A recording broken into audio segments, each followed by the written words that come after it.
first. Chairman Majak, Here.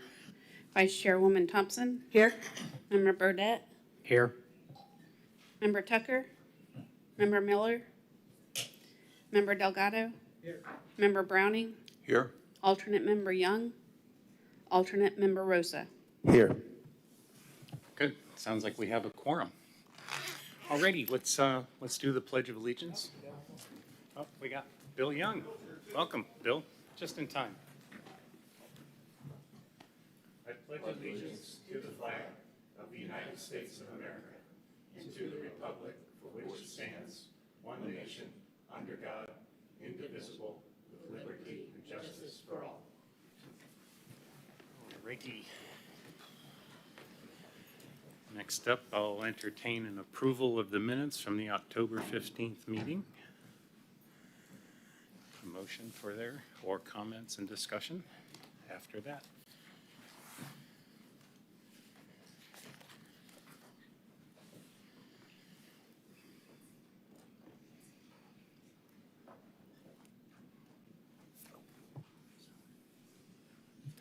Move that we approve the minutes.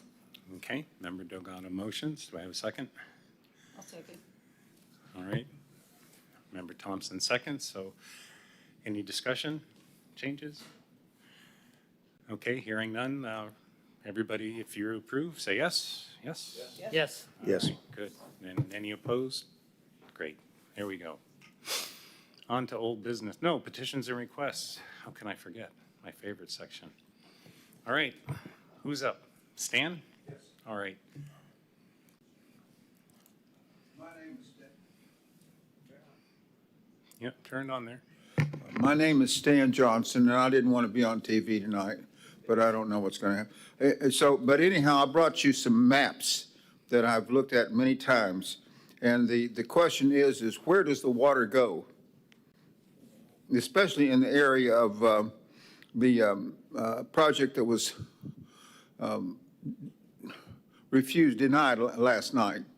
And that's in the area of Baker subdivision in that area. So this is a map that was that's in the 1966 Stormwater Master Plan of Greater Titusville. So it includes areas outside of the city of Titusville. And so it has, for that area, which is includes Baker subdivision, it shows that drainage does pierce the divide, which is like the Atlantic Ridge. It pierces the divide and goes through a, it's called Bloody Mary Ditch to St. John Street. And it also goes, also by another ditch, it splits and goes to South Street. So it divides there.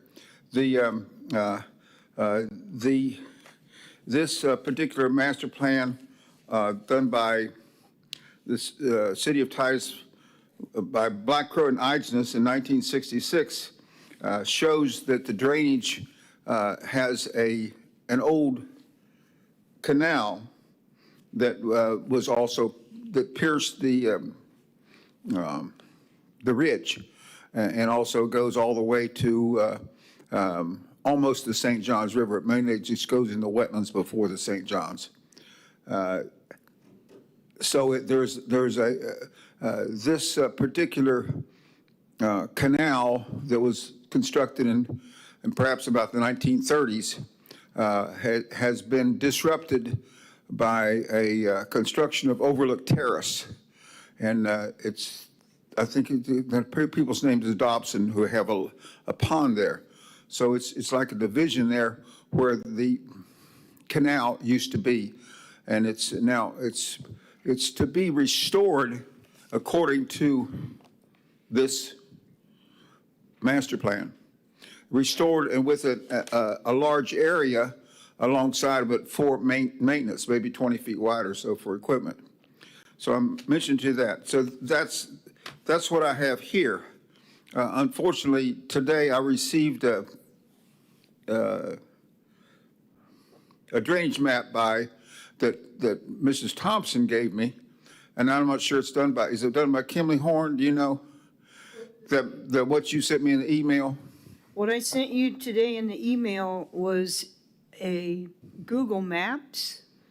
I mean, It has arrows on it. I put those on myself, Oh, you put the yellow arrows on there? and the red arrows depicting the division between the St. John's Basin and the Indian River Lagoon Basin. The red arrows were based on current DEP map of the basin. Okay, I'm not sure who did a DEP map. I'm not familiar with that. I thought maybe it was Kimley Horn or somebody. I don't know who did it. Okay, but in 2014 is that Geosyntec Consultants did a LOMAR for the Baker subdivision. That's a letter of map revision was sent to FEMA. And at that time, they said that there's the drainage goes two-way in big storms. It goes over the, I want to say breaking point where it can go to the St. Johns River or to go to Baker subdivision. So this is another map. This map was done in 1997. It supplements it, and what it shows is that Baker subdivision is up here, and the ditch goes through here, the Bloody Mary ditch. But the arrows here, you see the arrows here? They go, there's 1, 2, 3, 4, 5, 6 cross drains across I-95. Here's one that's 2 foot by 6, two of them 6 foot by 5 foot box culvert. Here's a 9 foot by 3 foot box culverts. And what I've done is I've observed during or after hurricanes that all 4 of these, the first 4 here, you can't even see the old canal. I'm going to ask for another 30 seconds. May I have 30 seconds? Go ahead, Stan. Okay, just 30 seconds, that's all. So the first four, you can't even see the ditch. And the one that's operating mostly is this last one down here. It's the 6 foot by 5. And this one is very slow, which is a 6 foot by 4 foot box culvert. So that's all I wanted to share with you. So it says it's going to, and also FDOT has a drainage map that I've seen, shows it also going to St. John's. Thank you. Thank you, Stan. FYI. Thank you. We're going to be looking at drainage an awful lot in the near future, I'm certain. Anybody else? Mr. Wright, welcome. Thank you. Good evening. I've given out packages for everyone to take a look.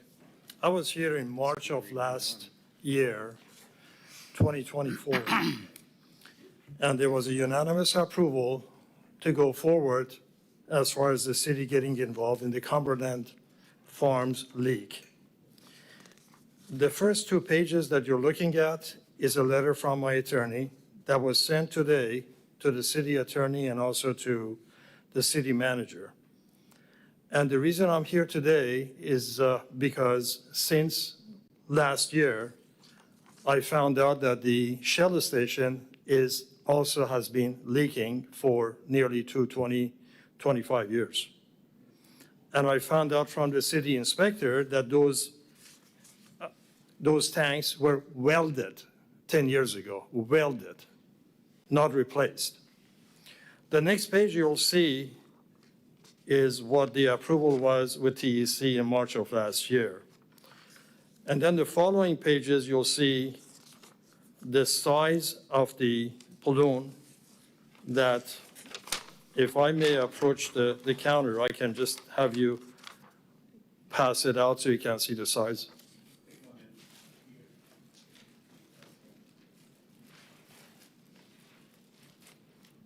Where are you going, Stan? I'm still talking.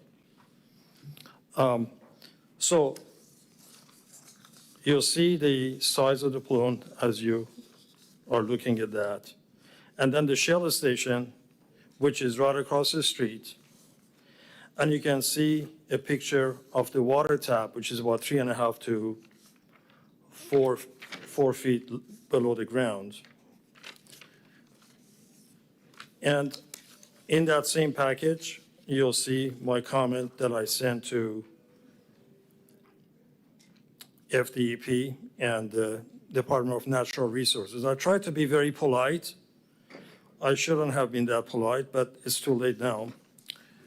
The very last page, you'll see that there is a environmental report from Freeland. This is the environmental report, and it's been highlighted. And if you take a look, they're basically referring to the contamination moving northeast. I don't know if you guys ever heard of contamination going the other direction, unless they have detour signs out there that make sure that the contamination moves the other way. I also have a petition that I'm going to share with you, and that is a petition that we've got all the signatures from the residents and the businesses. I am sure they are totally unaware as to what's going on underground. And we come to a point where I cannot get financing, as you may already know, if you've been in the real estate field. The lenders are not interested in doing any kind of financing when in the underground. And this has been going on for at least 35 years. So I am presenting this to you now with the intention to see what is the next step, because now things have changed. In addition to Cumberland Farm, we have Shell Station as well. These are all the signatures from the residents and the businesses, and you can see how many we have. We're still getting more. I don't want to have the residents and businesses to go against the city, but I may have no other choice to have a discussion about what we have found out. It is not my responsibility to let the residents and businesses know what is underground. This is continuing. This has been going on for several years. I had meetings with the Tina Turner, or Tina, whatever her last name is, and Dan Diesel, and nothing happened in that meeting. I have discussed this with the current mayor. He doesn't believe that the city should be involved. And so I am really at a standstill, not being able to move forward, because this contamination has taken well over at least 9 acres, as you see on the map. And this continuing going further east. This used to be a contiguous 22 acres. I have subdivided it in multiple parcels. When a lender looks at one parcel, like the assisted living or the hotel, they want to make a loan on that particular parcel. But because everything was contiguous at some point in time, they obviously want to see why this is still pending. And you can imagine why any lender would not want to do the loan. And that's where we are. We have already done the infrastructures, all the pipes and everything is below the ground. The roads are already in. All the curbs are in, the FPL lines. If I can have 3 more minutes, if that's okay. Go ahead, please. And so the infrastructure cost me about $7.1 million. We have done 12 acres facing US 1. Everything below the ground covers the 2 restaurants on US 1. It covers the 153-room hotel right behind the car wash. It covers the assisted living, and it also covers the multifamily. The problem is the assisted living is situated between the hotel and the contaminated area. Whether there are gas coming out of the ground, that never been checked. There's been no records of any wells that was done on the north side of the country club or the Hopkins side. There's been really no discussions with the residents or the business owners coming from Department of Natural Resources or the FDEP. And this is really alarming because the city should care for the citizen. Forget my project for a minute. But if the city doesn't care for the residents and businesses, and they're not willing to disclose what's going on, then whose responsibility is it? I am going to be presenting this to the county commissioners as well. I've been asked by my attorney if they can go ahead and put me on the agenda and to be able to either get a yes or no.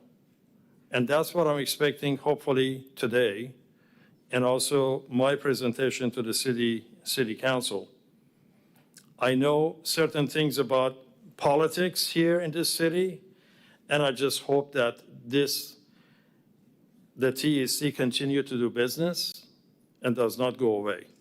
As a developer, I usually want the other way around. I don't want TEC to exist, but that's not the case. We want to do projects that are helpful, and there's a need in the city for these type of projects, and that is pretty much what I'm hoping to get accomplished. And I'll be happy to answer any questions.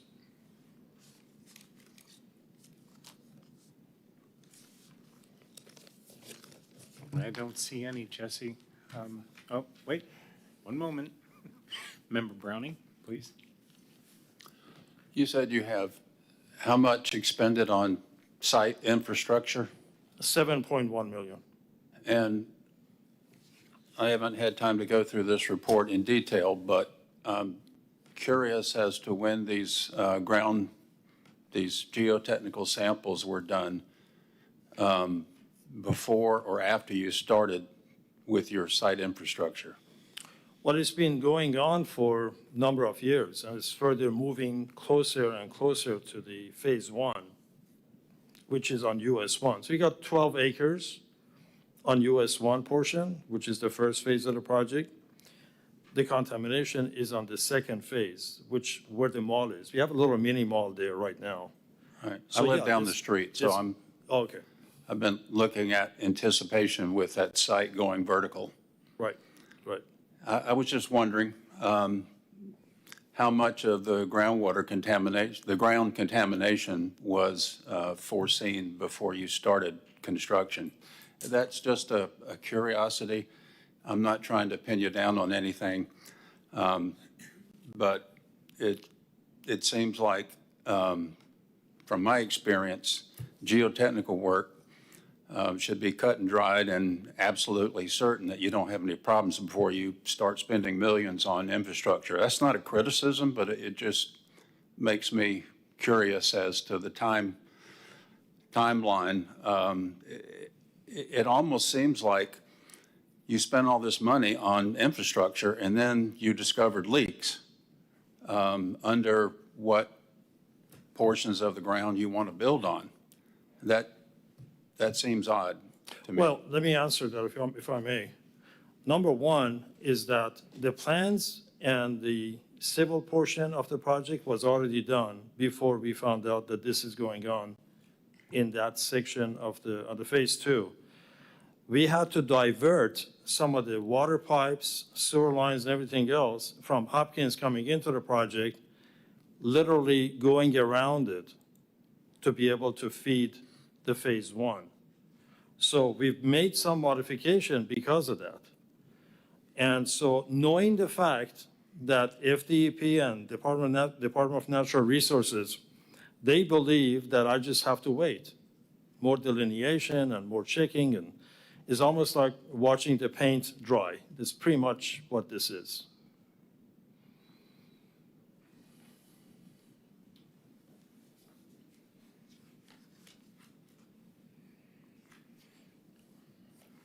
Yes, I'm just curious, at the rate that it's leaking, how soon before it gets to the Indian River? It's already gone to the Cedar River. It's made it to the Oh, river yeah, already? definitely. If you look at the map, the water tab is just like 3.5 feet, and the contamination is just flowing right into the river. Okay. Absolutely.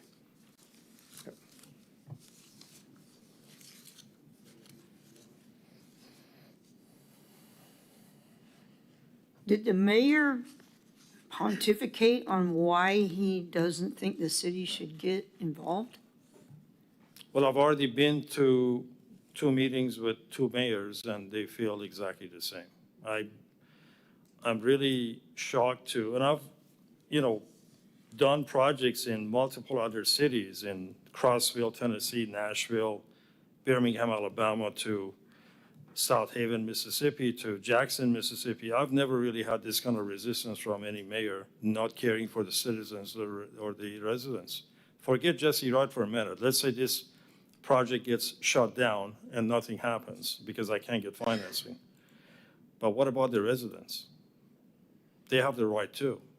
And they have a right to know what's going on. I don't want to be the one disclosing that. But if I have to, I have to.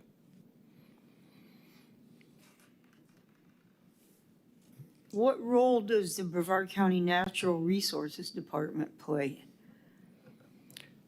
Well, I've sent out emails and multiple calls and conference calls with them.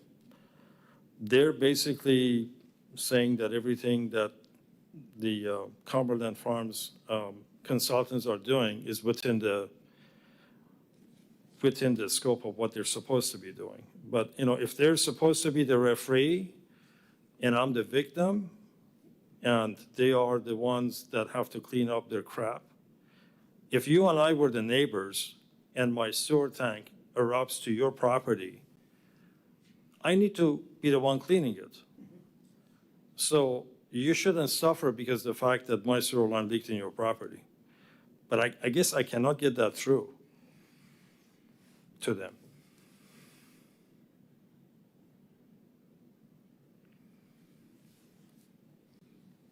Have you tried getting an elected state legislature person involved?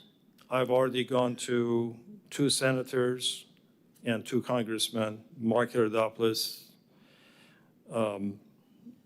Ashley Moody, and 2 other ones. But all they're doing is just sending letters, and we're not getting any results. Chairman, Please, sir. I have a question for Ms. Thompson. Do you have any concern that this is creeping northeast towards the lagoon? Absolutely, I do too. yeah. I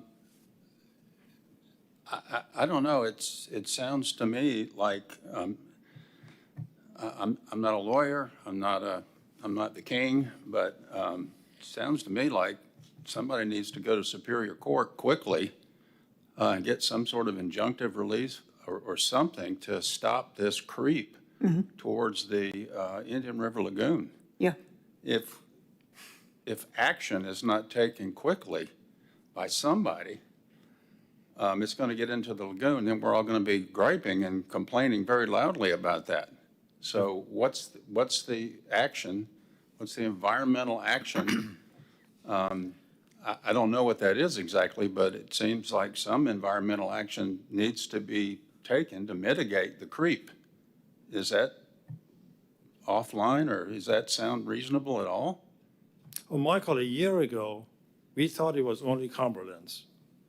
Now we know there are 2. Shell station across the street that is owned by an Indian guy. And so now we have a double leak that we're dealing with. And again, it is really interesting that if this was in California, I wouldn't be here talking about this. No, you wouldn't. If this was in California, the bulldozers would come in and take everything out. But now we know there's 2 gas stations that are leaking. The water tap is like 3.5 feet, and it's certainly going into the lagoon. And these are the tenants and some of the residents on US 1 facing the lagoon that have signed up for this. And so my issue is, if I start a lawsuit, we're going to have to move forward as far as going against the FDOP and Department of Natural Resources. It could take $200,000 or $300,000 and several years. Well, I mean, the only alternative would be to put a moratorium on backyard barbecues along the riverfront. Not to be so flippant, but this is a really terrible situation.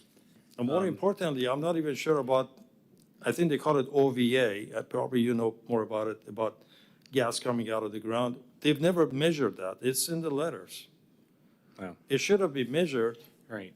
And Because we have, right, and that's something that I've been saying for years. If you don't measure it, you don't understand it. If you don't understand it, you don't control it, and that's where we're at. I right had to here. disclose to Jazz and Ballet, that's been my tenant been there for 20 years, Miss Mary. Right, They're moving out next month from 12,000 square feet. wow. It's so close to them. I don't want the kids at 12 years old and get exposed to that. I'd rather just do away with the rent they're paying, $7,000 or $8,000, than them being safe. Bill?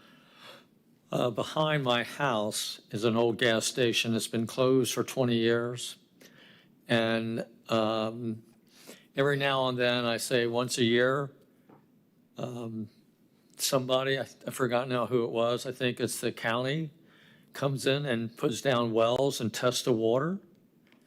And they gave me a 29-page report on the data they've been collecting for 10 years on the pollution that's coming from the tanks that were there before. I assume that's why that land hasn't sold in all these years, is because nobody will buy it because of the contamination that's leaking out. So if that's a problem, then there is a problem, and we probably want to look at other gas stations along the waterfront that's been here for years to look at them too. So I'm offering more problems to the problem of when I drink I use city water, but when I water my plants and my vegetables in my garden, I try to smell the water to see if it stinks bad. So I had it tested, and they find some things at the city water, but they don't say it's too bad. But we have more than just him as a problem. May I ask for this committee to do a vote now to send another message to the city to do something? Is that proper to do this? We can't do it at this meeting. What we can do is put it on an agenda, as an agenda item at a future meeting. Okay. And I definitely agree that this is something that should go forward. I don't see any other names up here. Oh, yes, I do. Okay, good. Leave your lights on if you want to speak. Hector, please go. Jesse, you and I talked the last time you were here. Yes. We talked about going across the street and putting some wells down to see if indeed the neighborhoods across Right. were getting. We also talked about getting some measurements of the asphalt and the test port, the 42, 43, the ones that are in line. Correct. Just open them up and put a measurement device. Has any of that been done?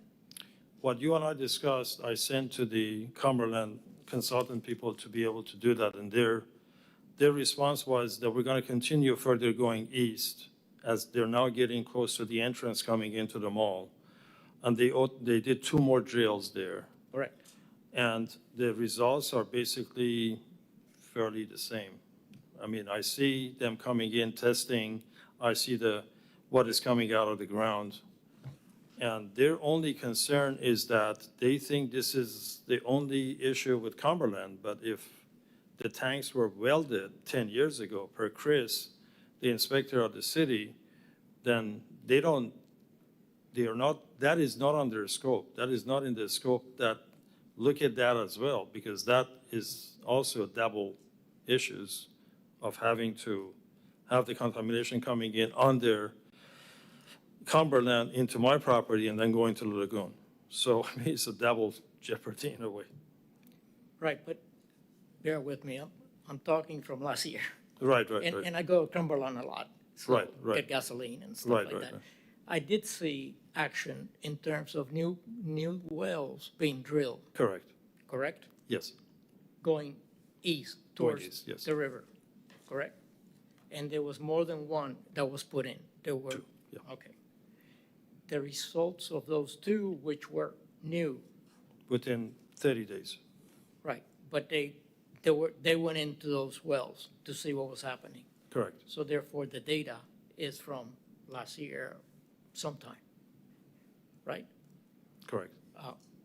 Did they share that data with you? They do share the data, but it's basically the same things I get every 3 months. I mean, it's not really any, Okay. there are not really any changes. It's like No, piss but what I'm water. saying is- How can I explain that? It's, Yeah, yeah. What I'm getting at is, are they showing the migration going east? oh, absolutely. But then the report you look at for Shell says going northeast. Right, right. I'm putting the Shell aside. Right, Okay, I'm just trying to stay in the Cumberland to your property. correct. And then you and I had the conversation about the kids. Because Correct. there's a dance school right there. Correct. That's very important, that we keep that in mind. If we are outgassing, again, we talked about it's not that hard to measure hydrocarbons in the air. You can take air samples and go, here it is, and it's there or not.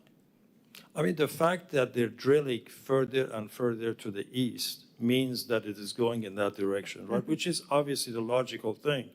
But when you look at Shell, what they say is going to the northeast, that doesn't make sense to me. And my brain kicks it out and says there's a problem. Maybe there is a, I don't want to bring that up here, but Yeah, like I said, I'm trying to stay with the Cumberland Farm and the neighbors across the street, correct. which is many. Has there been any effort to put up a test well on the other side of the street? I personally didn't want to do those wells. I've asked Cumberland Consultant to do it. They came back and said it's not necessary because it hasn't gone that far. So there's really no data on Country Club.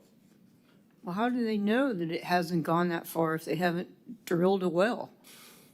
They're only concentrating on this project and Jesse Wright, not really on the businesses and the residents across the street. Because can you imagine if they open that up and they see there is more stuff underground, then it's going to be an issue with them and also the residents. That's, some politics sometimes gets involved. Okay, so they did not follow up with No. putting wells on, There's been no wells put in on Country Club or, not on Country Club, right? yeah. Just like we discussed. And Correct. also, there hasn't been any measurements taken in the area where the population right now goes in and out. 100%. And no No. air samples. No. Were taken, No. no surface samples. Right. Were taken. All surface samples, no air samples, no.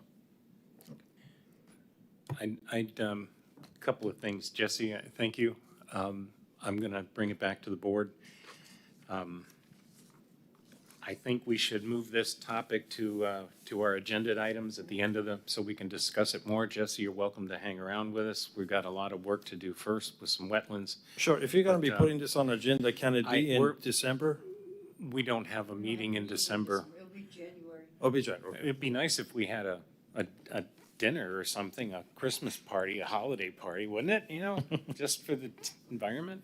Anyway, it will have to be January, unfortunately, but we will get a chance, another opportunity to talk about it this evening. And I can stay on if you don't mind. I have no quarrel whatsoever, sir.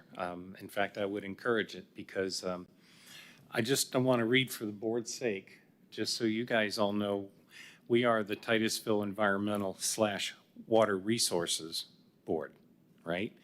And our goal and objective, number one, is to study the general conditions in and around surrounding the city of Titusville and make specific recommendations to the city council regarding the environmental effects of existing conditions, future and private development projects, subjects of particular environmental / water resource concern, and issues regarding environmental sustainability. Leaking gas tanks are not environmentally sustainable. In order to improve information available to City Council in their decision-making role. So this is right up our bailiwick, right there, number one. And specific responsibilities, just to clarify it, is to respond to requests for concerns on subjects of environmental water resources and environmental sustainability issues from the city council, city manager, or other appropriate city committees. To me, a citizen is, we work for you guys. So this is something that I think that we need to raise, and it seems like everybody here has an interest in doing so. So we'll discuss this again later on, but we really need to get on to our I appreciate that. Thank you very much. Just one last thing. I live across the street, so I can see the murky water. Oh, dear. Why can't we just make a motion right now to add it to our next meeting agenda and be done with it? Well, because I'd like to talk a little bit about what we want to add to the meeting agenda, and that's more than, I want to clarify deeper what we're going to discuss, because I want it to be impactful. As member said, we really need to look at all gas stations or consider all prior systems. So this is a systemic water resources issue throughout the city. Just like stormwater flooding is a systemic issue throughout the city. Not every place got flooded, but it's still a city-wide issue. So to me, water is one, we only have one water, and whether it's stormwater or potable water or sanitary sewer, all three systems run with water. And we need to be thinking about them in that way. They all affect one another. Anybody else? All right, on to the agenda then, which is old business and wetland conservation, and finish the discussion on wetlands that you guys started last time. Mary, are you ready? Would you like to?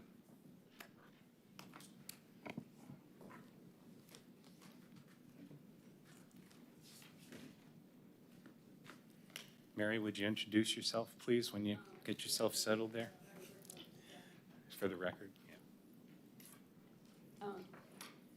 Yeah. Mary Spar, I live in Cocoa. Thank you. And I really care about your wetlands, especially the big ones, which we want to save. Yes. Do they have accessible the chart from last time? There, I gave It was the, included in the packet. it's in the packet, yeah. Okay, Yeah. you need to look at that chart, pull it up, because we're gonna see what we can do on this tonight. Which, It should be page 10 of your packet. yeah, unfortunately, you know what, I printed out a bunch of charts. I can't believe I left them. Thank you. I do that every time. I print them out and I Nice leave them on the efficient, printer. right? Yeah, it's page 10. Okay, so, y'all got your chart, right? Food Do, policies. do they have the, information that he was gonna put on the computer? Yeah, which one? Okay, so I think we can go ahead and start with, this one. And then I had a, yeah. It was a, yeah. Okay, so, can you pull it up? We'll do this one first. This one? Yeah. Yeah, that's what No, we're, the, well, if you want to do the, do you want to do the presentation? I think we're gonna try to do this one first. Is that okay? Sure. So what's up right now? Yeah, this is great. Wow, excellent. You all can see it, okay.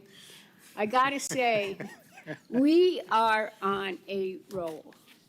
I could not believe last night when they turned down the city council 5-0. They turned down PD South. And PD South has a little over 3/4 wetland. So what I want to show you is some is a difference in the environmental consultant biotech's documentation and the stuff, the other little little graphic. Is that right, Michael? Yes. Michael helped make this. He did it. The other graphic from Kimley Horn, okay? That's the one she's talking about. What we're talking about is box 2, and if you'll remember that box 2 on the chart, was an example of a wetland that spilled over onto another property, and then the guy said, well, I don't have a 5-acre wetland on my parcel, so I don't have to preserve it. And that one we discussed last time. In talking to Michael, it became pretty apparent that I needed to present another example of someone possibly thinking that a wetland on their property might stop at their property and not be continuing on to another property. So what the first picture shows is that triangle at the bottom is where PD South is. It's at Singleton and 405. And now what I want you to notice is that all the blue says WL5. Or is it W5? Maybe it's W5. Anyway, but it all says 5, number 5, because they got all these wetlands. You can see in the whole diagram, 1 is in the north, 2 is in the north, 3 is in the north, but it may be part of 5, we don't know, and 4 is in the north. But in the south, all that stuff is part of one wetland, those 4 little pieces that they have. Okay, now, notice that he says that there are 50.05 acres in wetland 5. That's a lot of acres. And now he's not showing it continuing on toward the south or the east, but that's okay. What I wanted to show you is that in the next picture, if he can draw that up. Lily, the next slide, please. It just did, oh, okay. He's going to do it. The All right. next, graphic. There you graphic. go. Okay. I don't know if we can zoom in on that a little, but what they have here is on the far left, they have that green thing labeled WL1, wetland 1, and it's 0.47 acres. Right. Well, that wetland obviously goes onto another property and is greater than 5 acres, right? Mm-hmm. And then they have a little bit more toward the east, WL2, 47.85 acres.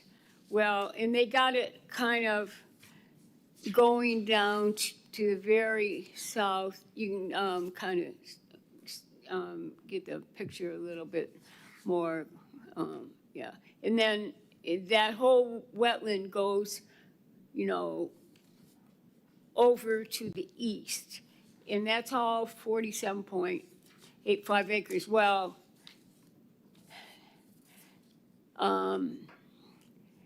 actually, we know it's over 50 acres.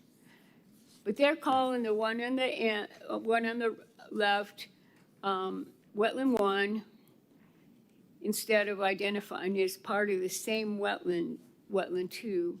And then they got wetland 3, right around some of the townhomes, kind of in the center. And they say that's 2.37 acres. Well, it's part of a wetland that's over 50 acres.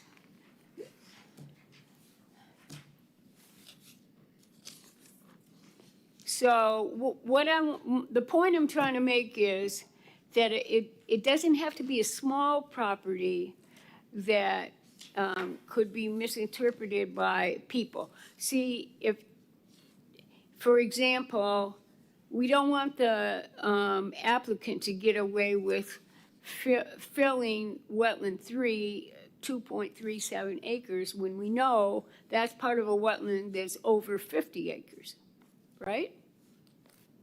It's these pieces that spill out. And I think the biotech, had it more correct, right? And now, I gotta say that the city wasn't fooled, even though biotech said wetland 1, wetland 2, and wetland 3. They knew that, the amount of wetlands that, are in PD South is over 50 acres. And they knew, that they should all be conservation land. But this is misleading for the public, because when I looked at it at first, which was quite a while ago actually, because this thing, was continued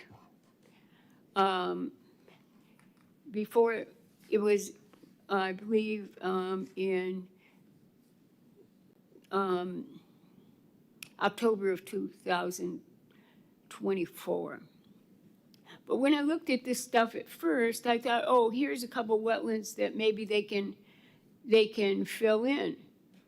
I was a little confused, but now I see when I look at the environmental report that there are none of their wetlands that, according to Conservation Element Strategy 1.6.3.2, which says that wetlands 5 acres and greater shall be designated conservation, there is no wetland that should be taken out of conservation and filled except for a small portion, possibly for one residence for 5 acres. So that's what I wanted to show you, is that, besides in box 2 with the small wetland, the smaller property, the larger properties can have this same spilling of their wetlands over the property line. And you'll see that on the first picture, the biotech slide, that there's green. Why there's green, I don't know. There should be blue down underneath. But it's a tricky business, and we got to close the loophole. So now, any questions about that, or should we get on to Hector's problem from last time? Well, I can't say problem, but question that I didn't have the answer to. I have the answer now. Okay. Well, I think I may have an answer to this one, and we talked about it briefly yesterday, but I would like to bring it up for you guys to all think about as well. And my idea is that the wetland delineation The wetlands are wetlands, whether that's on that man's property or woman's property or somebody else's property. So I think we should completely disassociate the wetland delineation with the property itself. If the property has a wetland, we need to find out if that wetland extends into neighboring areas and where and how far and how big they are. Because in this example here, that 3 acre, 2 point whatever acre wetland that they've got in the middle where it's isolated and cut off, they could just as easily fill in, but is technically part of the same conservation space and should therefore be preserved as conservation space. And this makes it appear it doesn't. The same thing happened when they let the land go for the Hilton. I think it was like 3.5 acres and there were 2.6 acres of wetlands. It was connected and abutted directly 15 other acres of wetlands, and they let it go because they only could control their own property. But wetlands spill, flooding moves from one land to the other, and stormwater is every bit a part of our water resources, and I think it's something that we need to seriously consider in this direction, that we disassociate the land when we go to do the wetlands and define the wetland delineation. You know, the property it goes beyond the property lines. It has to, so that we can have a complete accounting for how big the wetland is. Until it closes the loop and comes back again, we need to know the size. So that's my thinking on this. So somehow,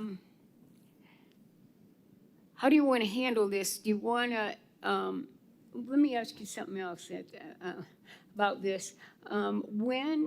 Do you know when staff is going to be starting to look at this stuff? Have they started looking at this stuff, or do you know anything about their plans for looking at this stuff? Like, how soon do we need to get this information to them? Can we have, it would be nice if, you know, they could be at least looking at this stuff before January. All I know is that it did jump to the top of the list for advisability projects. Yes. How they go about coordinating working through those advisability lists, I'm not sure. Because right now they still have, you know, their day-to-day like processing that's still backlogged too. I think I might ask some questions of staff and, you know, maybe, you know, if that's okay, and maybe bring a representative like Michael from the TEC to talk about when they're going to start. And if they're going to start, I need to revise the wording in that box too, you know, add to it, because he's absolutely right. I think it's pretty obvious. And would that be okay, you know? Yeah, I can ask. Like, Yeah, we'll timeline. ask if the timeline, and if we need to come in and talk to them about it, or, you know, just, you can contact us and we'll deal with it accordingly, because we don't want to waste any time. We're on a roll. We are on a roll. So the next thing we've got to discuss is box 1.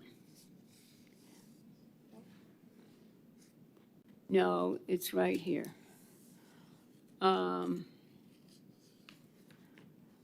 Okay. Now, do they have the comp plan before them? Because I printed out some if they didn't. The future land use element, do you all have that? Or do you want another copy? I got plenty of copies. She's referencing the comp plan. The comp plan, future land use. Okay, it's policy 1.6.2. This is what Hector was asking about.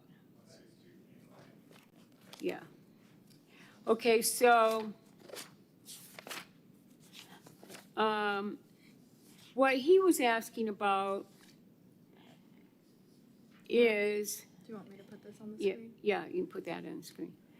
What Hector was asking about was,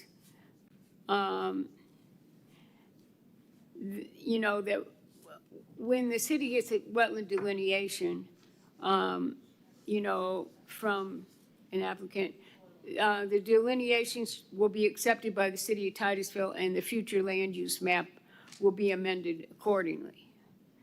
And now here's what he's asking. The conservation land use shall be amended to include all wetland areas on the site to be preserved unless such wetlands are preserved by a conservation easement as part of a planned development or other master plan development. That's the portion we were talking about. Oh, gosh. Yeah, I'll tell you what. You take this. Okay, so now, I hope you all become people that can stand up, and I know a bunch of you do, stand up in front of the city council and advocate for the wetlands and advocate for other smart decisions. But and a lot of these decisions involve comprehensive plan amendments. Now, these comprehensive plan amendments, it's very important to realize that they go through 2 phases. They go through 2 phases when they're in sending up the information to the state, and then when they get the information back from the state and send up another package, okay?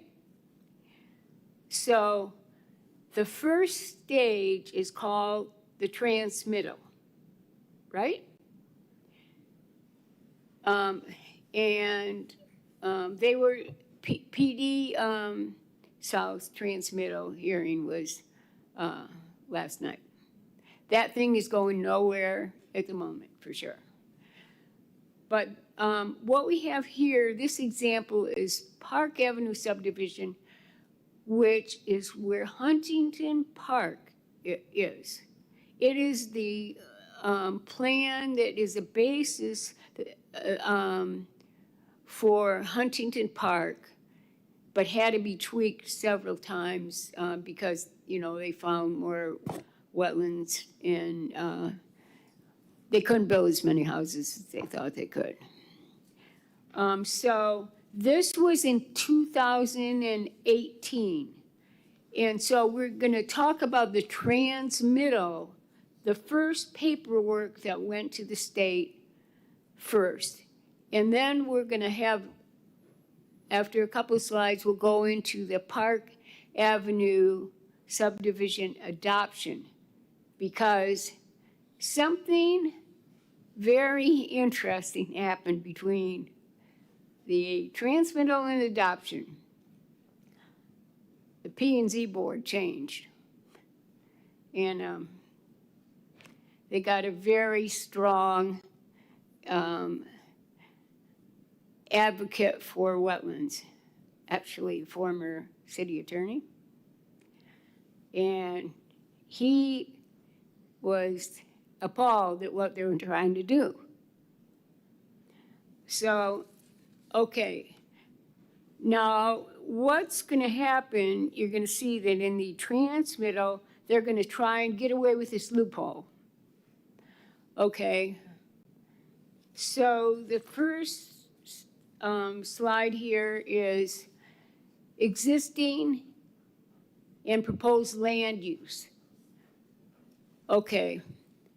You all realize that there's land use and then there's zoning. And land use is the overall category and zoning is a, more minor category. But they have to have both. Okay, so you'll see that future land use map that was existing at the time, right? And it had conservation and low-density residential. Well, guess what?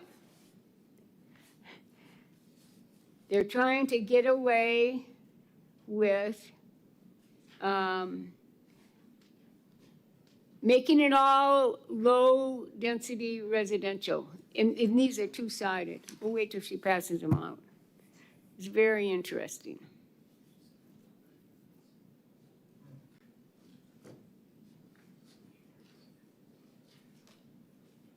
We'll save those for later. Well, I'm sure they'll be helpful with someone. Oh, does Jeff Greenberg want one? Does anybody in the audience want one? Thank you. And you want one? Okay, Naira? She'll get Michael's. Okay, all right. So so what happened is in Huntington Park subdivision,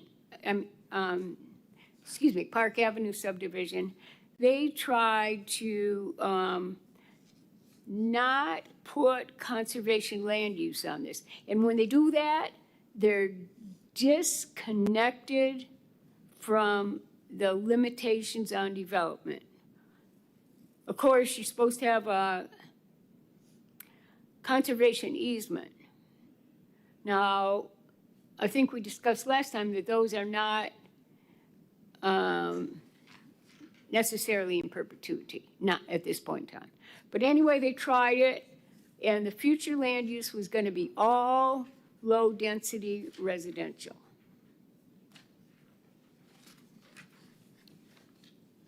So here's their rationale. The next slide is their rationale.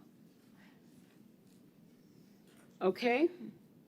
The area of conservation land use and OR zoning the applicant is proposing to change is larger than 5 acres. Now, that's the cutoff. That's where the 5-acre rule, the Conservation Element Strategy 1.6.3.2 takes effect. So it's larger than 5 acres. However, the project will protect wetlands via conservation easement or other restrictive covenant through the PD zoning and master plan, which is consistent. They're pointing out that it's consistent with policy 1.16.2 of the future land use element of the conservation of the comprehensive plan. And so here's what the city's saying. Based on the information provided by the applicant, staff has determined the proposed change does not violate the policies in the comprehensive plan. So they sent this up to the state. State believed it. But now we're going on to the Park Avenue subdivision adoption. So you'll see it's a little different. They have changed their mind. They changed their mind because the P&Z was up in arms after they heard what the former city attorney had to say. Now, there's a couple things about this existing and proposed land use in the adoption paperwork that was sent up to the state. This is part of the paperwork sent up to the state. First of all, you'll see that the green areas have changed in shape. There's more wetlands than they thought because they got a wetland delineation, and they have to change the conservation land use to match the wetland delineation. Okay? Do you have any questions about that? Please ask your questions if you have them, because we don't want anybody to have a question that they wish they might have asked. Now, the next slide shows that they do retain the PD zoning, which they can. It's the land use that has to be conservation, right? So this is the existing zoning. It was R1B for the supposed uplands, which you changed to, and OR for the wetlands. That, oh, yeah, so, that's open space and recreation, zoning. So they're using, they can still have the PD zoning, but they got to change, the they've got to have conservation land use on the wetlands. So now you're gonna see what happened at the Planning and Zoning Commission, and the city wrote this up because the applicant was just, I mean, oh, just let us have a little more time and we'll change it. I watched the video. It was a couple years ago. And so you can read this thing on the next slide. It says, the applicant has submitted a revised application for the comprehensive plan portion of the request. The amended application proposes to place the conservation land use on those wetlands greater than 5 acres in size and place a low-density residential land use designation on those portions of the property not designated with the conservation land use designation as amendment. In other words, they place the low-density residential land use on the uplands. So now,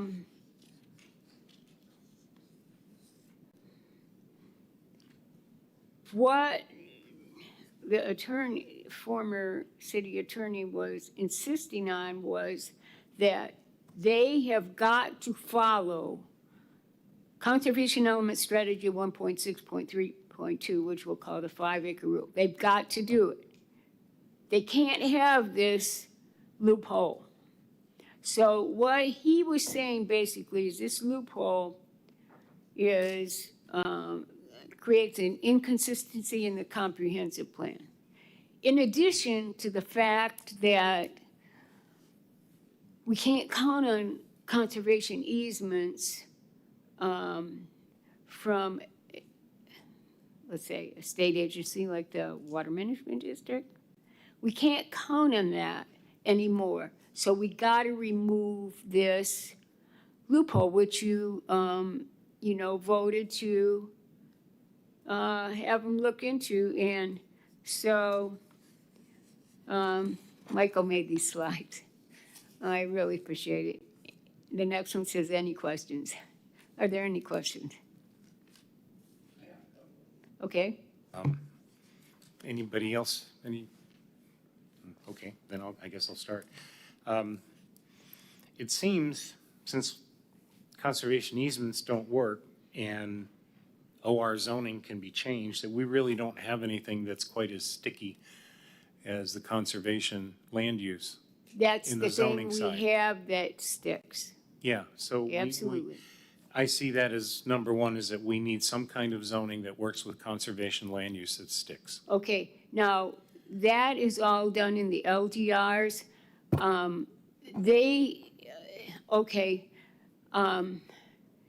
that As could be long defined. as long as we have the conservation land use, that is where the limitations on impacts, like residential units, is found. So in the LDRs, which we're not going to get to right at the moment, there are two accepted categories in conservation land use. One is the OR, and the other one is the PD. So you can have PD or you can have OR. Either one of those in, I think that's, I think that there's some, developments I've seen where the PD would work better, as long as you have the conservation land use. The OR is generally what's picked, but there are some that I feel that the PD is appropriate. I also, I know we've been using this 5-acre rule since that was the delineation point that the river management districts decided that anything smaller than 5 acres, we're not going to come out and look at. So our ordinances were built for 5 acres above and 5 acres less. My question is, since they're not doing much of that anymore, do we need a 5-acre minimum? And why aren't all wetlands preserved? Okay, so that, that kind of stuff is a question for the conservation element, not the future land use element. We need to kind of keep this as it is. I think there are things that we can definitely do to protect some of the smaller wetlands. And that language that we can look at after we get the future land use element done is in the conservation element. Okay. And yeah, Probably you know, the I've same for I've thought of several things that we might be able to improve on for the protection of the smaller wetlands. So definitely we will be going there. I do not think that we want to change the 5-acre cutoff, but instead we'll need to see if we can adjust some of the language for flooding and, you know, drainage into the Indian River Lagoon, that kind of stuff, perhaps. Well, the reason that I bring that up is because we've kind of seen that with Brookshire already, some homes that were built on an area that was a wetland that was filled in. You know, the hard pan underneath still catches the water, so now they've got water coming through their concrete pads. So even though they're high, so it's to me, we need to do more work in that area, and if Right, the that would- conservation element is where, that's great. Conservation, well, yeah, element is where that would, and you All keep right. that. My last fi- one was fixed the in mind. criteria, the quality criteria. We use this quality rating for wetlands. And to my interest, I think from an environmental standpoint, how navigable a wetland is not as important as its function biologically in the environment to me. And so there's a couple of things like whether I can paddle it or not, really are not high on the list. And so we might want to consider, you know, maybe the quality cutoff criteria is something like 4, you know, on what's considered really valuable, because anything above that in my book is. And that probably would also go in the conservation element too. Are you not- referring to you, ma'am? Yes. The state of Yeah, Florida requires. we're going, this is a very interesting thought. Hold on to it because we are going to be discussing that for sure. Yes. Because that's a water management district thing. And so anyway, that I'll remember that we need to talk about that, especially in regard to something else I wanted to bring up tonight. Okay. Shall So, we go back to your chart now? so are we ready to go on to something else? Any other questions, I Well, should say? Mary, since it was my question, I know. okay, we're still in the same dilemma that we don't have specific language so that they don't get around this. Because if we don't specify, then you get this kind of stuff coming from whoever is reviewing at the time. Okay, so if we delete that little phrase, unless such wetlands are preserved by conservation easement as part of a plan development or other master plan development, yeah, we need to get rid of that. Is there something else you thought we should be getting rid of, or just that? Well, that would help a lot. I Oh, think, yes. Okay, because that will establish a guideline by which they can measure. You know, Say that, it's gotta be measurable. exactly, that's a state law. Meaningful and predictable, you know, it has to be, you know, So if we all agree that that language that you just read will close some of that loophole. yes, and there's plenty of other loopholes which we're gonna be No, going I know, on to. but You're proposing to delete the last sentence, Hector? Yes, That sounds like a motion, Hector. okay. Can I, We're discussing. Okay, make a suggestion? well, We do not know what the staff feels about and any other upland areas to be permitted for preservation for state and or federal listed wildlife species. We need some input on what they want to do. We do not know what the situation is. Right now, you read some of these reports and stuff's blacked out about the species on site. I'm sure you've seen some of those. well, Yeah, but I think if you stop at, you know, or other master plan development, that's what we need to recommend. so do we want to identify this last sentence then to hand over to Lily to work on with staff? Yeah, cut it there and, I thought we did that last month. That's what I thought too. yeah, I thought we might have made a motion for that. But I'm we looking need for to it in the, I'm looking cross for it in the this minutes, but I mean, know we maybe a talked one about step. this last month. Yeah, we don't know. But I Staff don't needs to remember decide, making but a we motion should not just to strike through. apply it. Done and erasing. That would help. Well, it sounds like we're going to develop several bits and pieces that we're going to want to toss over in a basket to staff to look at. Yeah, that's what we need to do, and then we need to figure out what their plan is for looking at it, because they gotta realize now, we are on a roll. We're on a roll, to tell you the truth. I was so excited, and I think so many other people were last night. What we need to do is we need to get this, you know, suggestions to them.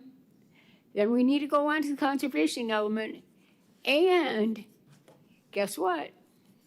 In the conservation element, there's language about, you know, acquiring or doing something, you know, to protect these environmentally sensitive lands, because that swath of wetlands is going from north of the city down, you know, through State Road 50, needs to be protected in some way. And we gotta do it. And now's the time, because everybody's all pumped up about the flooding. Yeah.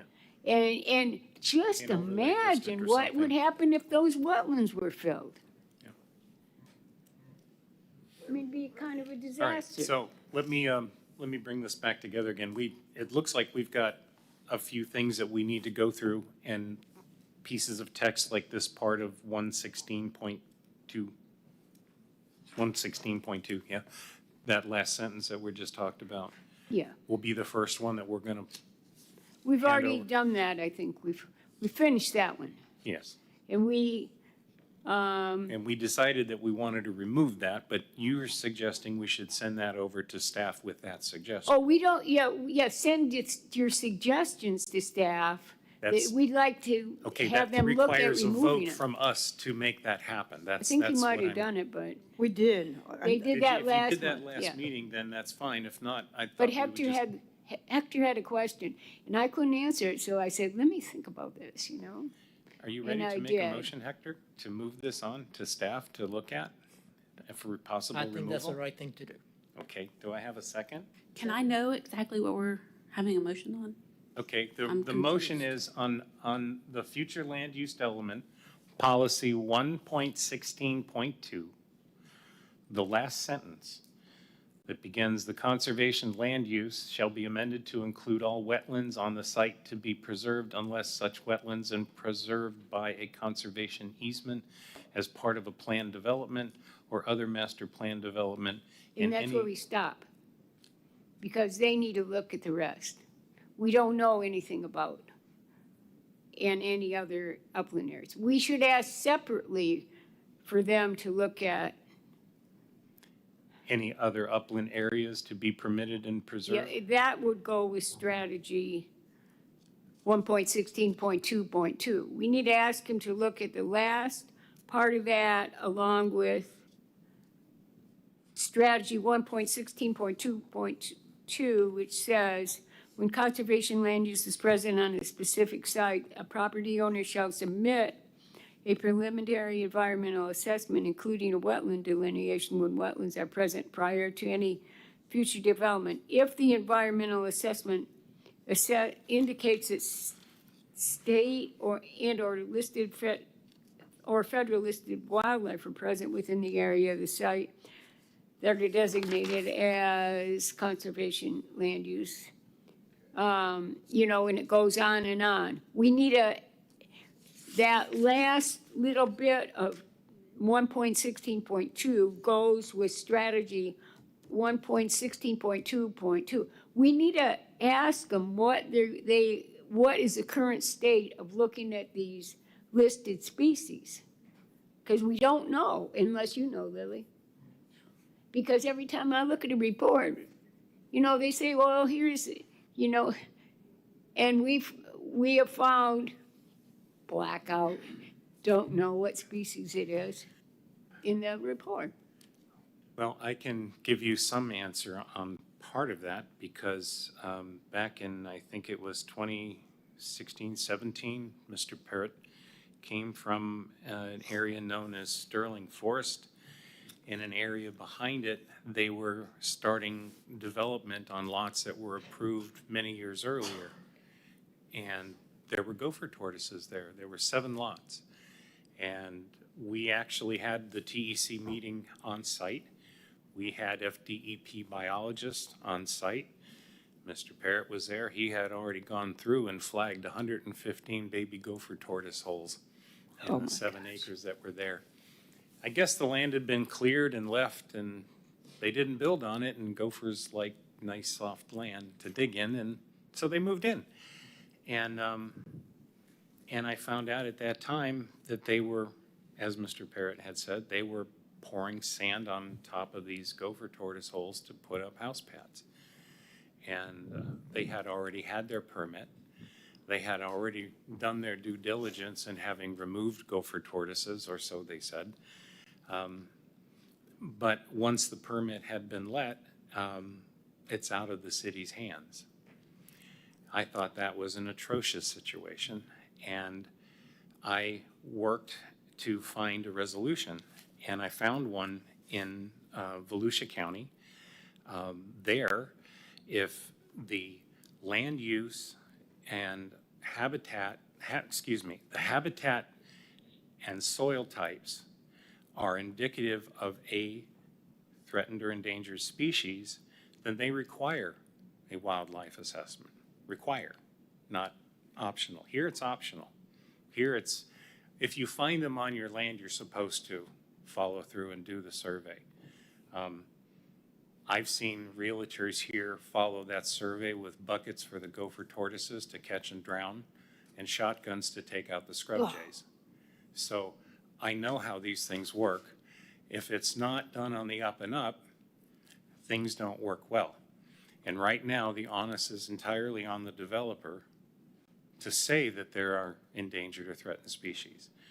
We could, I think, should utilize our GIS data set, which tells us what habitat and soil types are there.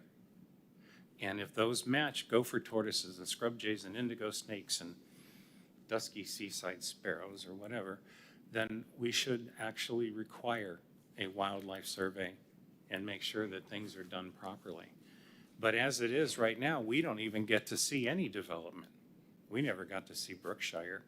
We never got to see the development we talked about last night at City Council. That never came before this board. Unfortunately, on our behalf, that's entirely up to the discretion of the administrator. But I believe that as a Water Resources Board, we're not going to be able to do proper justice to the citizens and the flooding of this city if the Water Resources Board doesn't oversee what's happening. So we need to find a way to fix these things. And I agree with you. The bottom part of 116.2 should be included in 16.2.2. That needs to be rewritten, but that needs to be handed off to staff to look at. I think we've had a motion and a second. I think we're clear on what needs to be done. Lily, are you good with it?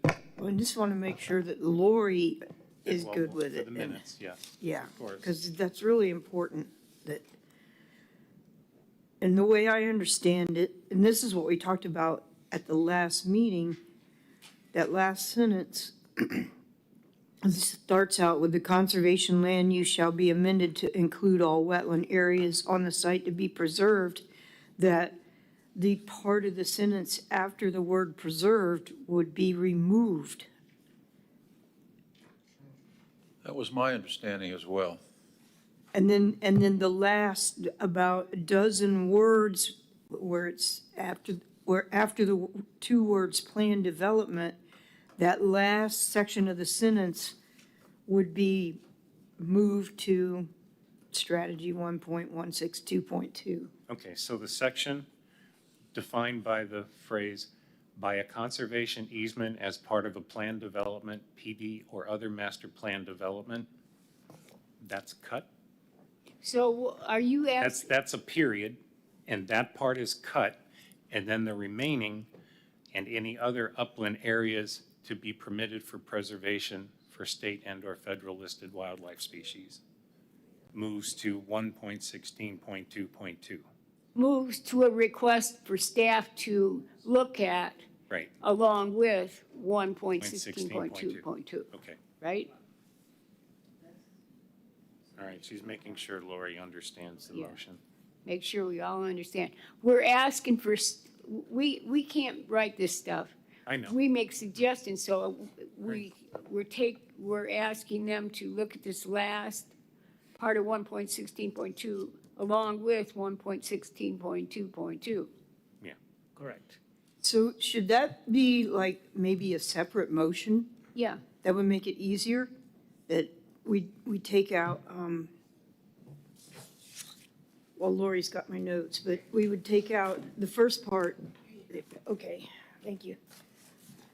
That the first motion would be that we would remove the following, We have a motion on the Words. table. We'll have to pull that one back if we're going to make another motion. well, I think this needs to be two motions. Does the motion, you were the second, so, Okay, I'm good. okay, so this could just be a friendly amendment. friendly Yes. amendment. Okay, That- you that- okay with that? I'm okay. All All right, right. let's go for it. So Lori already has that, and I'll state it again. The motion would be that for the last sentence in policy 1.16.2, that it would start out saying the conservation land use shall be amended to include all wetland areas on the site to be preserved, period. And then the following words would be removed, unless such wetlands are preserved by a conservation easement as part of a planned development or other master plan development. Those words would be removed. And then the last part of the sentence where it says, well, this would be where a second motion would come in. So that would be my motion. We're going to remove from the last sentence those words. Is everybody okay with that? Yes. Unless such wetland areas are preserved by a conservation easement as part of a planned development or other master plan development. We are recommending that staff consider removing those words. Okay. Okay? Now we need another motion. Wait. Before you can have a second Oh, motion. wait, we you got to have to- vote. That's right. I'm sorry. You missed the best part. That's why I'm we're on a here roll. again. Okay, so any other discussion? All right, hearing none. Lori, can we have a roll call vote, please? Member Young, Yes. Member Burdette, Yes. Member Delgado, Yes. Member Browning, Yes. Vice Chairwoman Thompson, Yes. Member Rosa, Yes. Chairman Majek. Yes. Okay, second motion. Now we need to talk about the last dozen words of the sentence, what we want to do. Right. And so Mary, let me make sure I'm clear on that. You want to see that the last phrase of that sentence be a separate strategy or combined with another strategy? And you Okay. mentioned staff looking at one of the strategies. Yeah, okay, if you look at, strategy 1.16.2.2, Next page, yeah. it covers the same topic. And I really don't, know what's going on. We just like the staff to look at this and, figure out what they would recommend doing. I have previously, from the last meeting we had, made the motion to add using best available and appropriate data in that section. And then I think the motion was made by Miller to find where to put that within 1.16 as a whole. Yeah, this whole section. So he had, from the last meeting, there was a motion. I can read it. Please. Made a motion recommending that city staff review and find the best place within the comprehensive plan future land use element wetland policy 1.16 to include the language that decisions on these smaller parcels are made using the best and available appropriate data, i.e. GIS or staff reports. Tucker seconded. He later amended his motion to state that when parcels less than 5 acres are being considered, that all available and appropriate data be used to determine if they are part of a larger wetland falling under conservation requirements. Browning seconded. So he had left, that to me reads, Okay, we'll but figure out a place to put that. the piece of the sentence that we're under discussion, as I understand it, is the part where and/or and any other upland areas to be permitted for preservation for state and/or federally listed species. It's the issue of the species that has been taken out that we need to move into 1.16.2.2. It's like a different. Okay, yeah, different- so in that our last conversation, I had stricken through the whole thing. 'Cause Right. I think you had talked about removing that whole part. Right, so that last bit, I think, is what the second motion was that Laura Lee made, was that we integrate that with 16.2.2, Okay. okay? So we're done with that, right? Or do we still need another vote? So you're saying that it's redundant because it's talked about in 1.16.2.2, Well, that that's it doesn't need to be, One's a policy, one's a strategy. I don't think redundant's the word. I think that they're part of the same subject. Right. And, staff needs to look at that along with strategy 1.16.2.2. When they're looking at a topic, they might as well look at everything in that topic. So they need to look at this and see what's going on and what they would recommend. We really don't know. I guess I think that's why I was trying to, because it sounds like what you had mentioned before. You had talked about at the last meeting to use all the data that was available, including wetlands and GIS maps and wildlife species reports and all those things. Soil types, yes. Yeah. I think what happened, if I remember correctly, is that, like you said, they made the motion about the best available data, and then at one point, Jason said something about the GIS, and he seemed to know quite a bit about this. I think that what happened was there was some difference of opinion on where to put that language. So, we can leave it open. We don't have to. No, go- we don't. We just need to set the policy. and-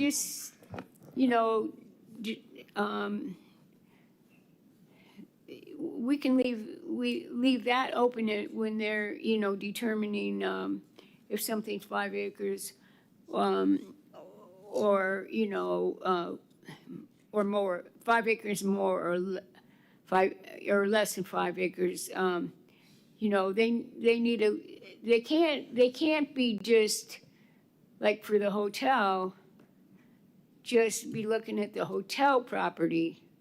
They need to look at Blue Heron to the south, and they'll find out that they got a wetland that's, you know, greater than 5 acres.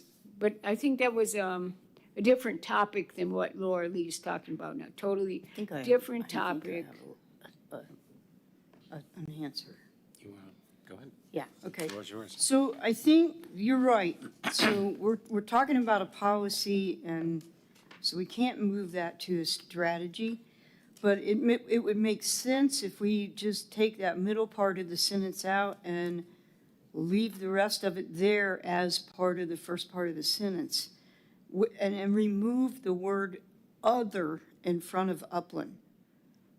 You don't need the word other, because we didn't talk about other uplands to begin with, so why would we use the word other? So the sentence would, bear with me, the sentence would read, the conservation land use shall be amended to include all wetland areas on the site to be preserved and any upland areas to be permitted for preservation for state and/or federal listed wildlife species. That makes sense. Yes, I agree with that. I'd second that if that's a motion. Well, it's Change it again. so if by taking the word other out, Yes. it makes complete sense. It does, I agree. And so does Member Browning. If I may,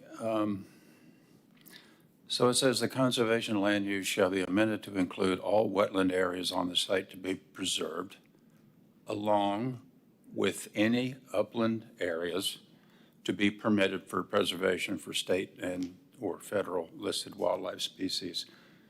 Doesn't that policy all flow and make sense? And we don't need to move that last couple of sentences to strategies as policy. So is that verbiage okay? Is that? Along with any? Yes.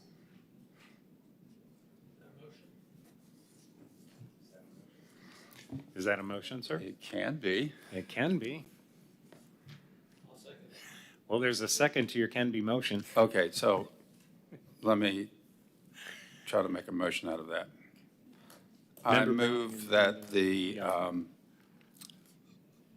last couple of sentences, excuse me, let's start over. My motion is that the text after the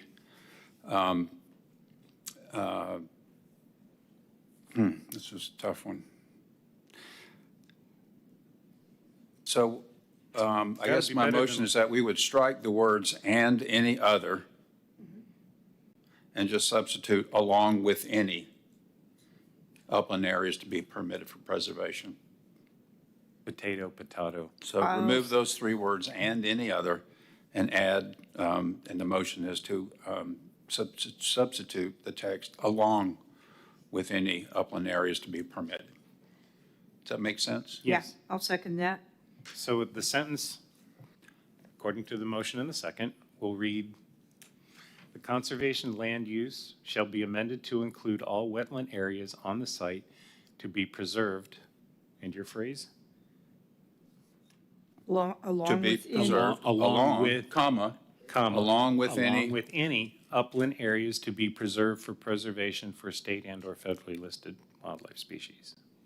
To be permitted for preservation. Right. Yes, Yes. that is it. Yeah, I like that. That makes complete sense. Okay, So the first motion removed the middle part of the sentence. great. And then the second motion, Incorporates the last one. yeah, fixed it so that it made sense by taking out those three words and substituting three other words. Right. Are you okay with that, Lori? Great, she's got Okay. it. Okay. All right. I second that. Too late. You have to be third because Bill got it. But that's okay. Do we really need two motions for this? We can. Oh, geez, let's. No, yes, we no, do. we do? We How? do. Why? You have to clearly remove the middle part of the sentence and keep that separate. Take that out. And then change the. Didn't we do that last time? We did do that last time, but I'm. first one, you take the second. We did the first one. We don't need to redo it. Boy, one motion or two? Let's do two. Member Browning, you have the floor. It's your motion. Did we not already do one? I thought we did, but We did. you both are insisting we need two. Man, I'm okay with two motions. We have a couple of members that seem intent on number one motion, striking out. I don't know why you can't strike it out and add a few words in the same motion. I don't understand I that, don't but I'm either. willing to make it into two motions if that pleases everybody. One motion's already been made. That's It's what I done. thought. That's what I thought. Let's So, just leave it. Lori, would you read back the motion so we know where we're at? No, sir, Please. I cannot. You cannot? Oh, dear. However, I mean, I will make clear of it with the recording. Okay, I mean, I have it, I know it, but I cannot read it back. okay. However, it's just the words. We're just yanking out the middle words in that last sentence, right? Okay. Can I have a roll call vote, please? Member Burdette, Yes. Member Young, Yes. Member Delgado, Yes. Member Rosa, Yes. Vice Chairwoman Thompson, Yes. Member Browning, Yes. Chairman Majek. Yes. All right. Now, we can move on to something else? What's next on your agenda? Lori? Okay, I just want to show you something. Why this stuff is so important. And if I have it here, wait a minute, what It's did a I guiding do with it? principle. Just a second. We may need to wait till next time for that. City Council. Oh, I think you have that. Oh, here it is. It's on these slides. It's a slide, it's not a slide. It went with these two diagrams. We'll finish that.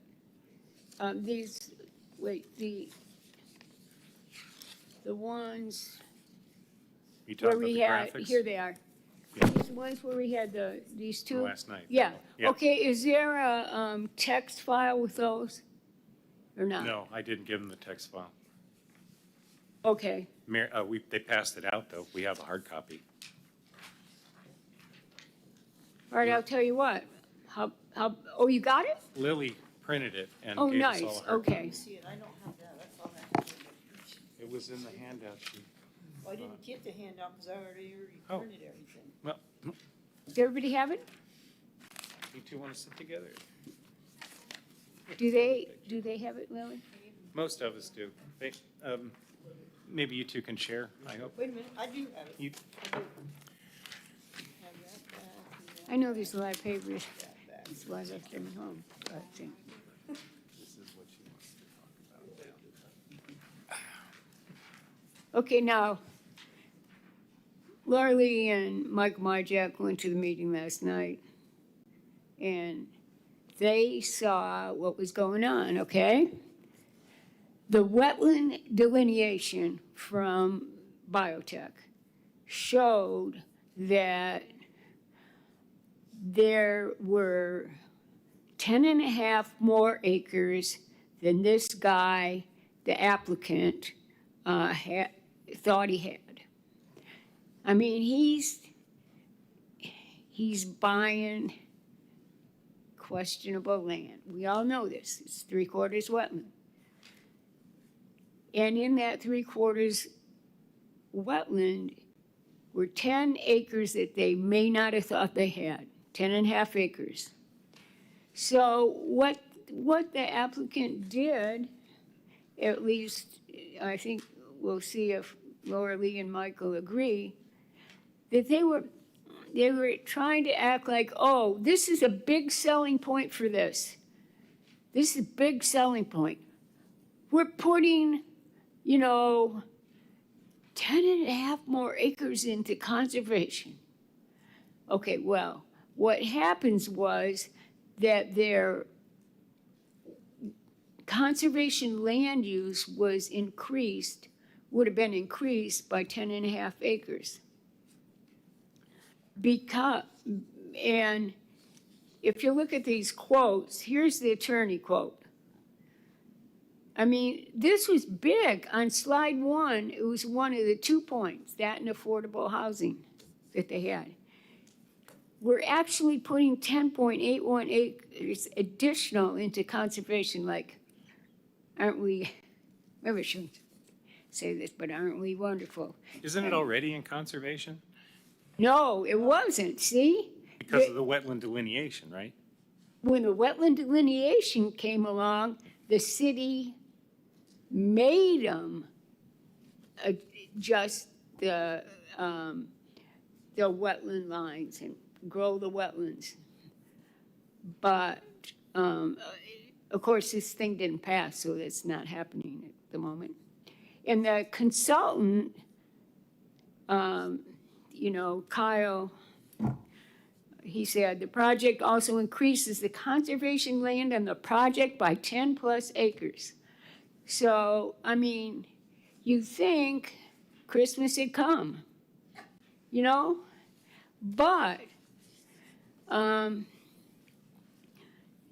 anyway, so we didn't want this thing to be approved. So, I mean, I just told him, I said, that they were forced to do this by Comprehensive Plan, Future Land Use Element, Policy 1.16.2. Because 1.16.2, says, and that's a part in, big letters, when the city receives a wetland delineation on specific sites, the delineations will be accepted by the city of Titusville and the future land use map will be amended accordingly. So they have to stomach this because it's not some sort of voluntary gift or some, Christmas present to the, to the city, They're not just doing this out of the kindness of their hearts. They have to do it. And that's what we need to realize, the power of this language. And so that's what I want to point out in this. One of my thoughts, I wasn't here at the meeting last, but I did see the discussion. Here in the second block, we have add language ensuring the best available and appropriate data shall be used to determine whether a wetland continuing onto adjacent property is 5 acres or more. I'm not sure that that's as clear as it really needs to be, because it seems quite simple that if a wetland touches the boundary of the property, that it continues beyond that property. Most wetlands do not honor property boundaries, that as far as I know. So I think the simple thing to do is if the wetland touches the edge of the property, they must also continue on to the next parcel in whichever direction it touches until the end of the wetland is delineated and loops back to itself like a closed lake, because we need to know its size, right? And that's the question, regardless of the parcel of land that we're dealing with. So this, I think, needs to be extended to also include properties adjacent when a wetland adjoins a boundary, a property boundary. Because as you saw what they did there on PD South, the way they cut the boundary off with the road actually is a dike going through that wetland. When you see the bigger picture, it's quite obvious that it was all one big wetland, and it's all been subdivided and parcelized into smaller pieces. But the reality is that if it adjoins the property line, then we need to look outside that property line. And only if it's a wetland, if it's upland, it's not an issue if it adjoins the property. That's one thing I think we might want to add into that box there. Well, I think that part of, that's part of the reason that Jason added all that nice language about using the best technology. Right. But you're going on to somebody else's property.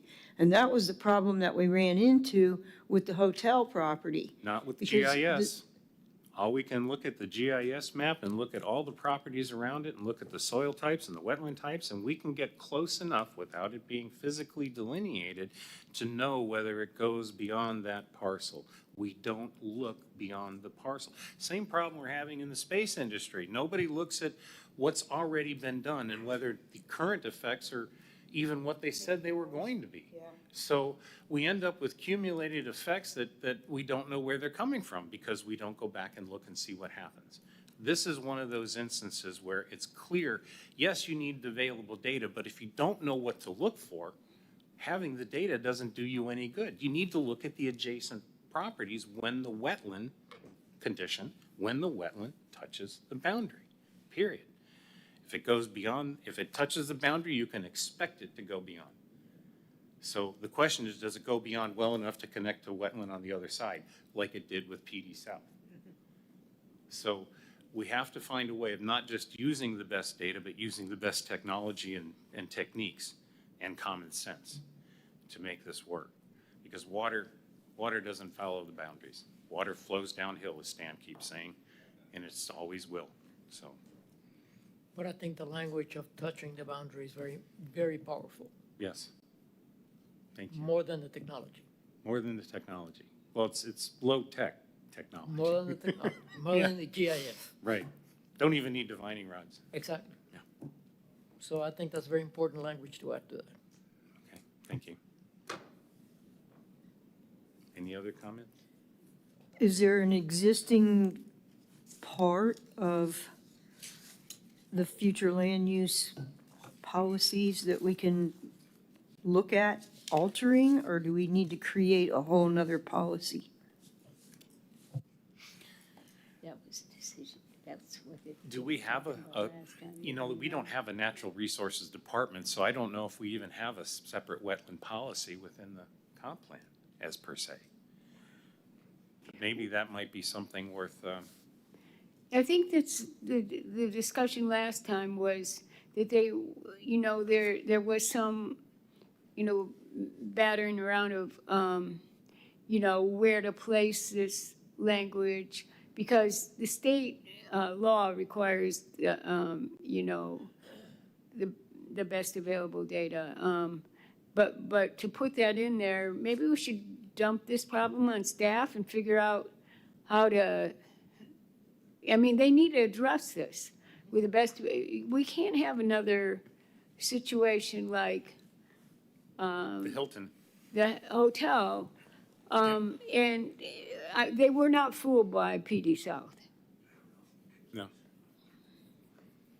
So I don't know if you want to do that, and then that would kind of, I think, wrap up what we could give them, that they need to find a place. All right, well, let's do that. Let's kick it over to staff and just, staff understand the question? Maybe? Do we Sorry. need to make it an emotion? To make it into a motion. But we don't have the specifics of where to make the motion to. Where do we modify it? That's. Well, that's see, all. that- Well, that's what yeah. staff needs to figure That's out, what is staff where needs to where figure that out. language goes. Right. We know what we want. Okay, We want wetlands that are on other people's properties to be counted, Right. so that you can't have a 2-acre wetland on your property and a 10-acre wetland next to it. And they, the wetland delineation does not stop at the property boundary. It stops at the wetland boundary. Right? You're gonna follow the pond all the way around till it comes back to you somewhere. So somewhere we have to figure out how to fix that, or put that fix, Lily, into the comp plan. Can I get a motion? You want a motion? Okay. Coming up. I'll make a motion that we add the words that if the wetland touches the property line, then it needs to be considered as part of the wetland. Because the wetland doesn't know where the property line is. So therefore, that's just a boundary that is created by an institution. You have to follow the wetland all the way when it covers a boundary.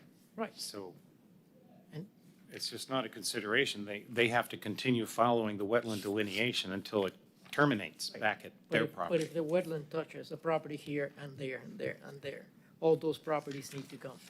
Right. Like, these are connected. Right. Okay. I'm not sure your motion covered that. Okay, so I thought covering the fact that it touches the property line, The wetland delineation Sure. must continue Continue. beyond and continue beyond. until that wetland is fully delineated. Okay, we can add that. Okay? I can second that. Okay. So, let's see. That's what we're giving to staff to work on, to Exactly. figure out where to put it. Exactly. Okay? Is that clear to staff and how to word it? And Are you gonna add anything about using the best available data such as It's- GIS? already there. we're not removing, that's already in here. That's already there. That's there from before. It's Yeah. still in your chart here as to suggested clarification. Oh, That's- we're gonna correct the chart, or, No, I'm just Oh, you're accepting gonna- what's oh, in the you're chart. What we're adding. but is what are you gonna give to staff? What we're gonna give to staff is a request for work. We want them to change or look at changing the flume and the comp plan to figure out the best way to make sure that when we go to delineate a wetland for a parcel, that if the wetland touches the boundary, the delineation continues until it comes back to the parcel.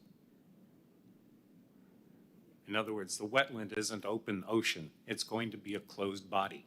It's going to revert back someplace if it touches the boundary in one location. There's an area that it covers. So the wetland obviously goes beyond the property. So the point is that if it goes beyond the property, we need to continue delineating that wetland to find out its size. Its total size is important, not just how much is on the parcel. Can I make a comment? I think what you gotta keep delineating it until you know if it is more or less than 5 acres. That's what, I mean, I agree, that's a great idea about when it touches the property land.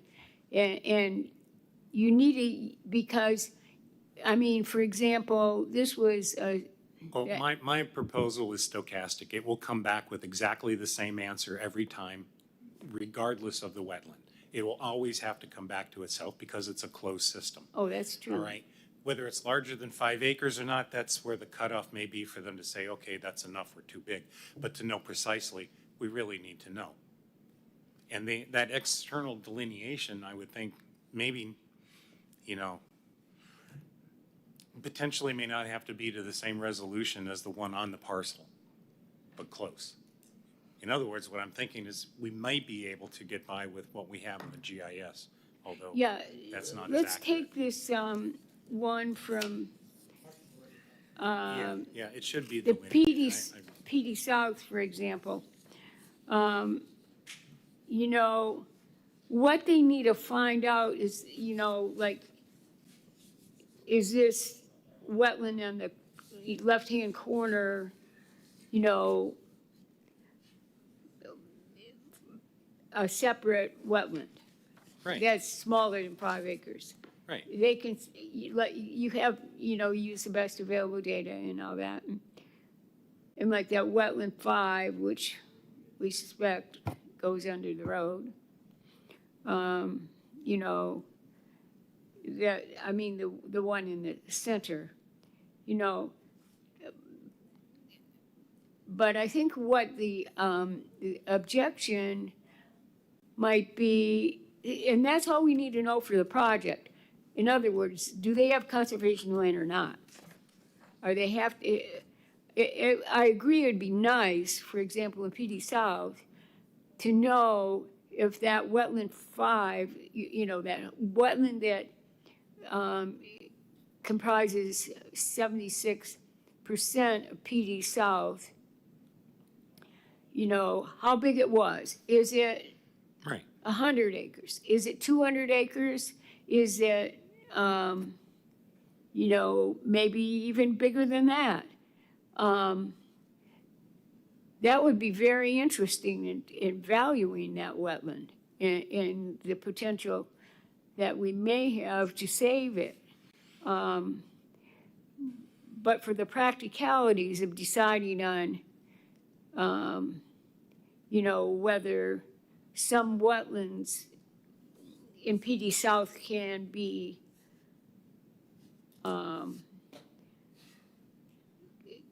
fall underneath that 5-acre threshold and are subject to different rules that they may possibly be filled. That's what we need to know, because Well, I think the rule that we just proposed, and we haven't voted on yet, but we've got a motion, would resolve this issue right here with PD South. It would take that little wetland in the corner and show that it's a part of the 100 acres or whatever to the southeast of it. And it would do the same with the one in the middle. And when you look at the big picture, you see that even that wetland 3 is, even though it's connected underneath the roadway, it's apparent that this was all one original wetland before development moved into this area. You know, so common sense also helps. But having a rule that allows us to take into account when the wetland adjoins the property boundary, we step beyond and we look further. Right. That's really what we're asking for, and we've got to work that in here so I that agree. that will solve the problem of whether it's 5 acres or less or more. I guess what I was wondering is, what I'm trying to get at is, you have to delineate, let's take PD South, do you have to delineate until you find out if this wetland is 225 acres, you have to delineate all that, or for the purpose of your future land use category shown on the future land use map, can we stop when we find that it is greater than 5 acres? Right. I mean, like, let's take the hotel and the Blue Heron, you know, to the south. I mean, I looked at that, and I know there were questions by staff, but how far, this guy had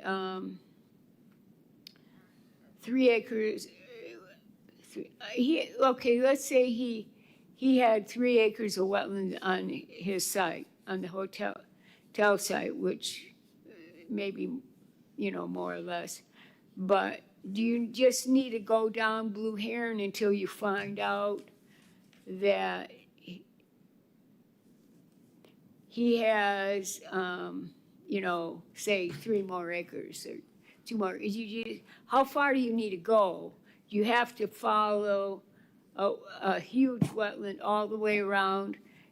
We're talking about the applicant and the city working together to decide on the land use, whether it's conservation or he could do, for example, that was, I believe, was commercial that he wanted. You know, some sort of commercial land use. Laura Lee? So I agree with Mary. I think that I mean, in the case of these wetlands of along 405, they are hundreds of acres. And so that developer would have had to, delineate several hundred acres of wetlands, and I think that's burdensome, and I don't think it'll fly. I think you're better off to go with what Mary's suggesting, that you just look at the adjacent wetlands and determine if the combination of what's on the applicant's property and the adjacent wetlands is more than 5 acres. I think that's all you need to do. Sounds like a friendly amendment. Sure. Does that satisfy the maker of the motion? Yep. I can live Satisfies with- my second, too. It describes the process. Right. So therefore, I can live with that. Yeah, it just puts a cutoff on when to stop looking. Right. Yeah. That's fine, an upper limit. Any other discussions on that? Going once, going twice? All right, let's call the question. Can we have a roll call vote? Or do we need to you want to hear the motion again? The motion was when, if I may paraphrase, when a wetland touches the boundary of a property, we need to look at the adjacent parcel to determine if the wetland is greater than 5 acres. If the combination of what's on the applicant's property and the next. And the adjacent property, because the wetland does not follow property boundaries. So that's basically the motion. Rephrased, paraphrased. Everybody okay with that? Give me that, Lord? All right. Bill, you all right? Yeah. All right, don't forget to turn your mic on when you vote this time. Don't forget to turn your microphone on when you vote this time if you want it to count. Okay. All right. All right, Lori, let's have a roll call, please. Member Browning, Yes. Vice Chairwoman Thompson, Yes. Member Delgado, Yes. Member Rosa, Yes. Member Burdette, Yes. Member Young, Yes. Chairman Majek. Yes. I'm always last. We do have a public speaking card. We I have a don't know. public speaking card? Yeah, I think this. Sorry? Jeff has a card. Jeff, you want to come up and add?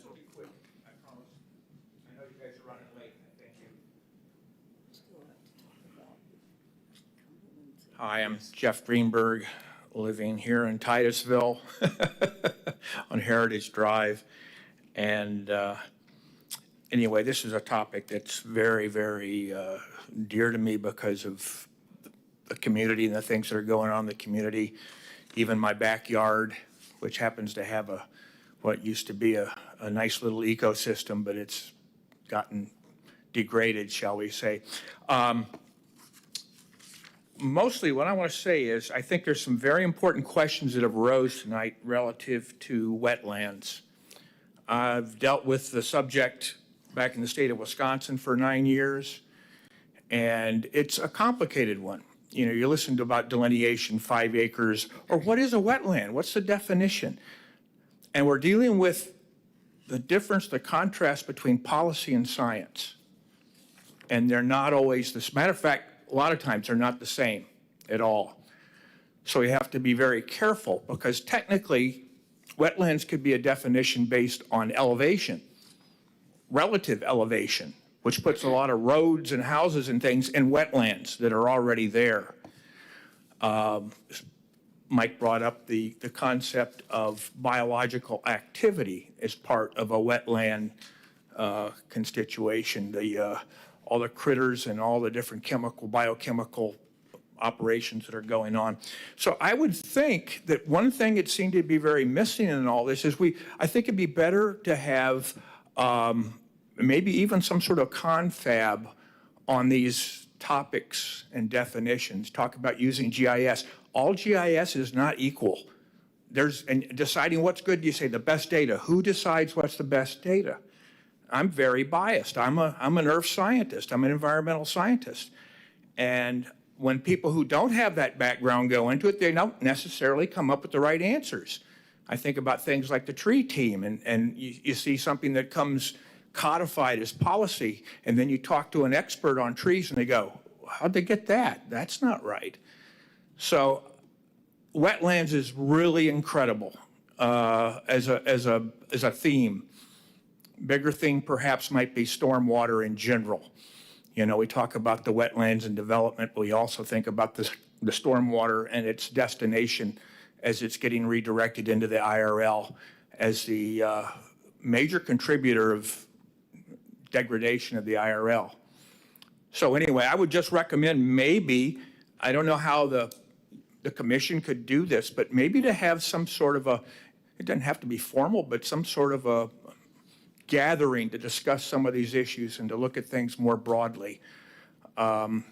Forgive me, I avoided the meeting last night because I got in trouble with a couple of people that were involved by being too vocal, which I can be, and I realize that's true, but I really, really do care. And I think that the science side of this is something that wasn't really, I mean, it was only alluded to in a few cases. And I wouldn't leave all the science definitions up to, forgive me, staff, because there's others of us that also have direct experience, long experience with some of these things too. And we don't have that government attachment, which I think sometimes is freeing. We don't feel constrained by what we can deal with. So it's just a recommendation. Think about it. And, you know, we could have snacks or something. Anyway, lots to talk. I mean, I just think about 1,000 questions. I won't ask those, but things that came up tonight that people were dealing with. Just the delineation of a wetland again, too, because you're not even talking about stuff just at the surface.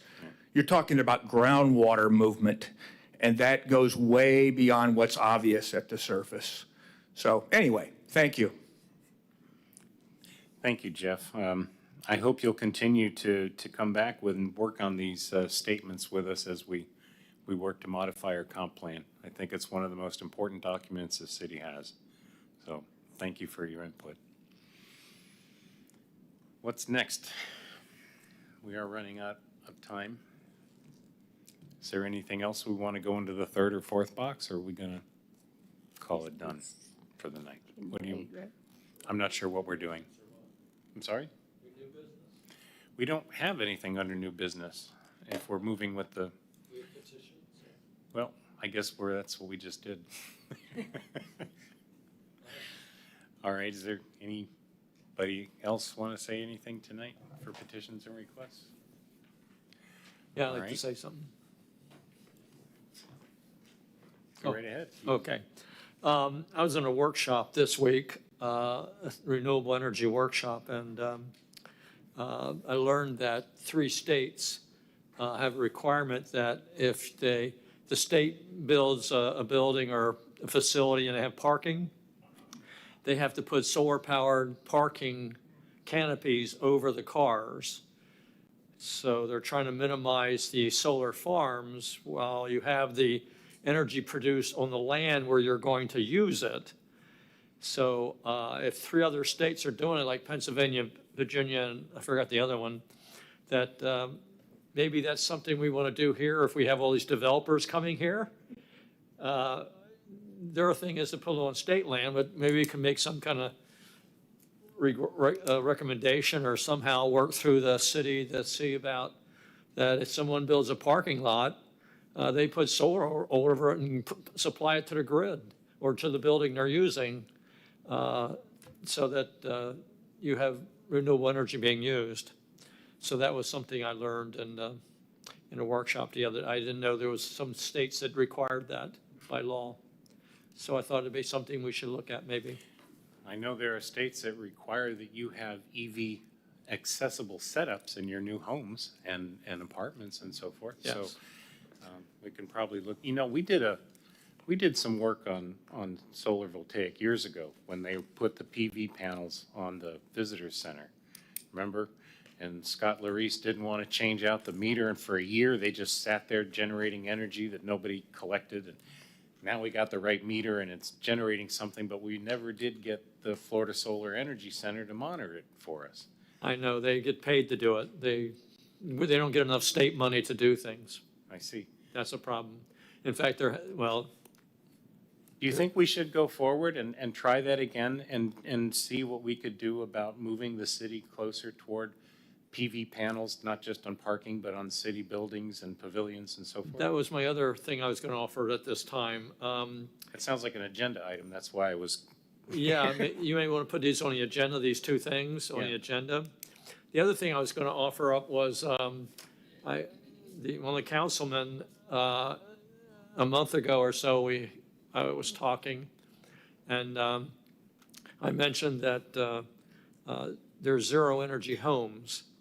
And if we're letting the developers, like this guy who's trying to get his thing we're dealing with tonight, if he's building these buildings, they should be all zero energy homes, okay? And I don't know if you know what that is, but the councilman, Luann, I guess it was, that asked me if I would do a presentation to the city council and tell them what that meant, what the definition of it was. But we may want to make a recommendation for the city to look at making a ruling that all new buildings be zero energy buildings. What I'm looking at is that it's sustainable so that if there's a power outage, you're not sitting there in the dark waiting for FPL, because we're an FPL town. You're not sitting there waiting for FPL to come and save you with electricity, that you have your own, and you have a building. So if you know that my house is right over here, it's 1902. It was built in 1902, and the city got a generator for electricity in 1905. So the first 2 years of the ownership of the owner of the building, there was no electricity. So they used candles and oil and things and wood to power things. So nature has been here all along.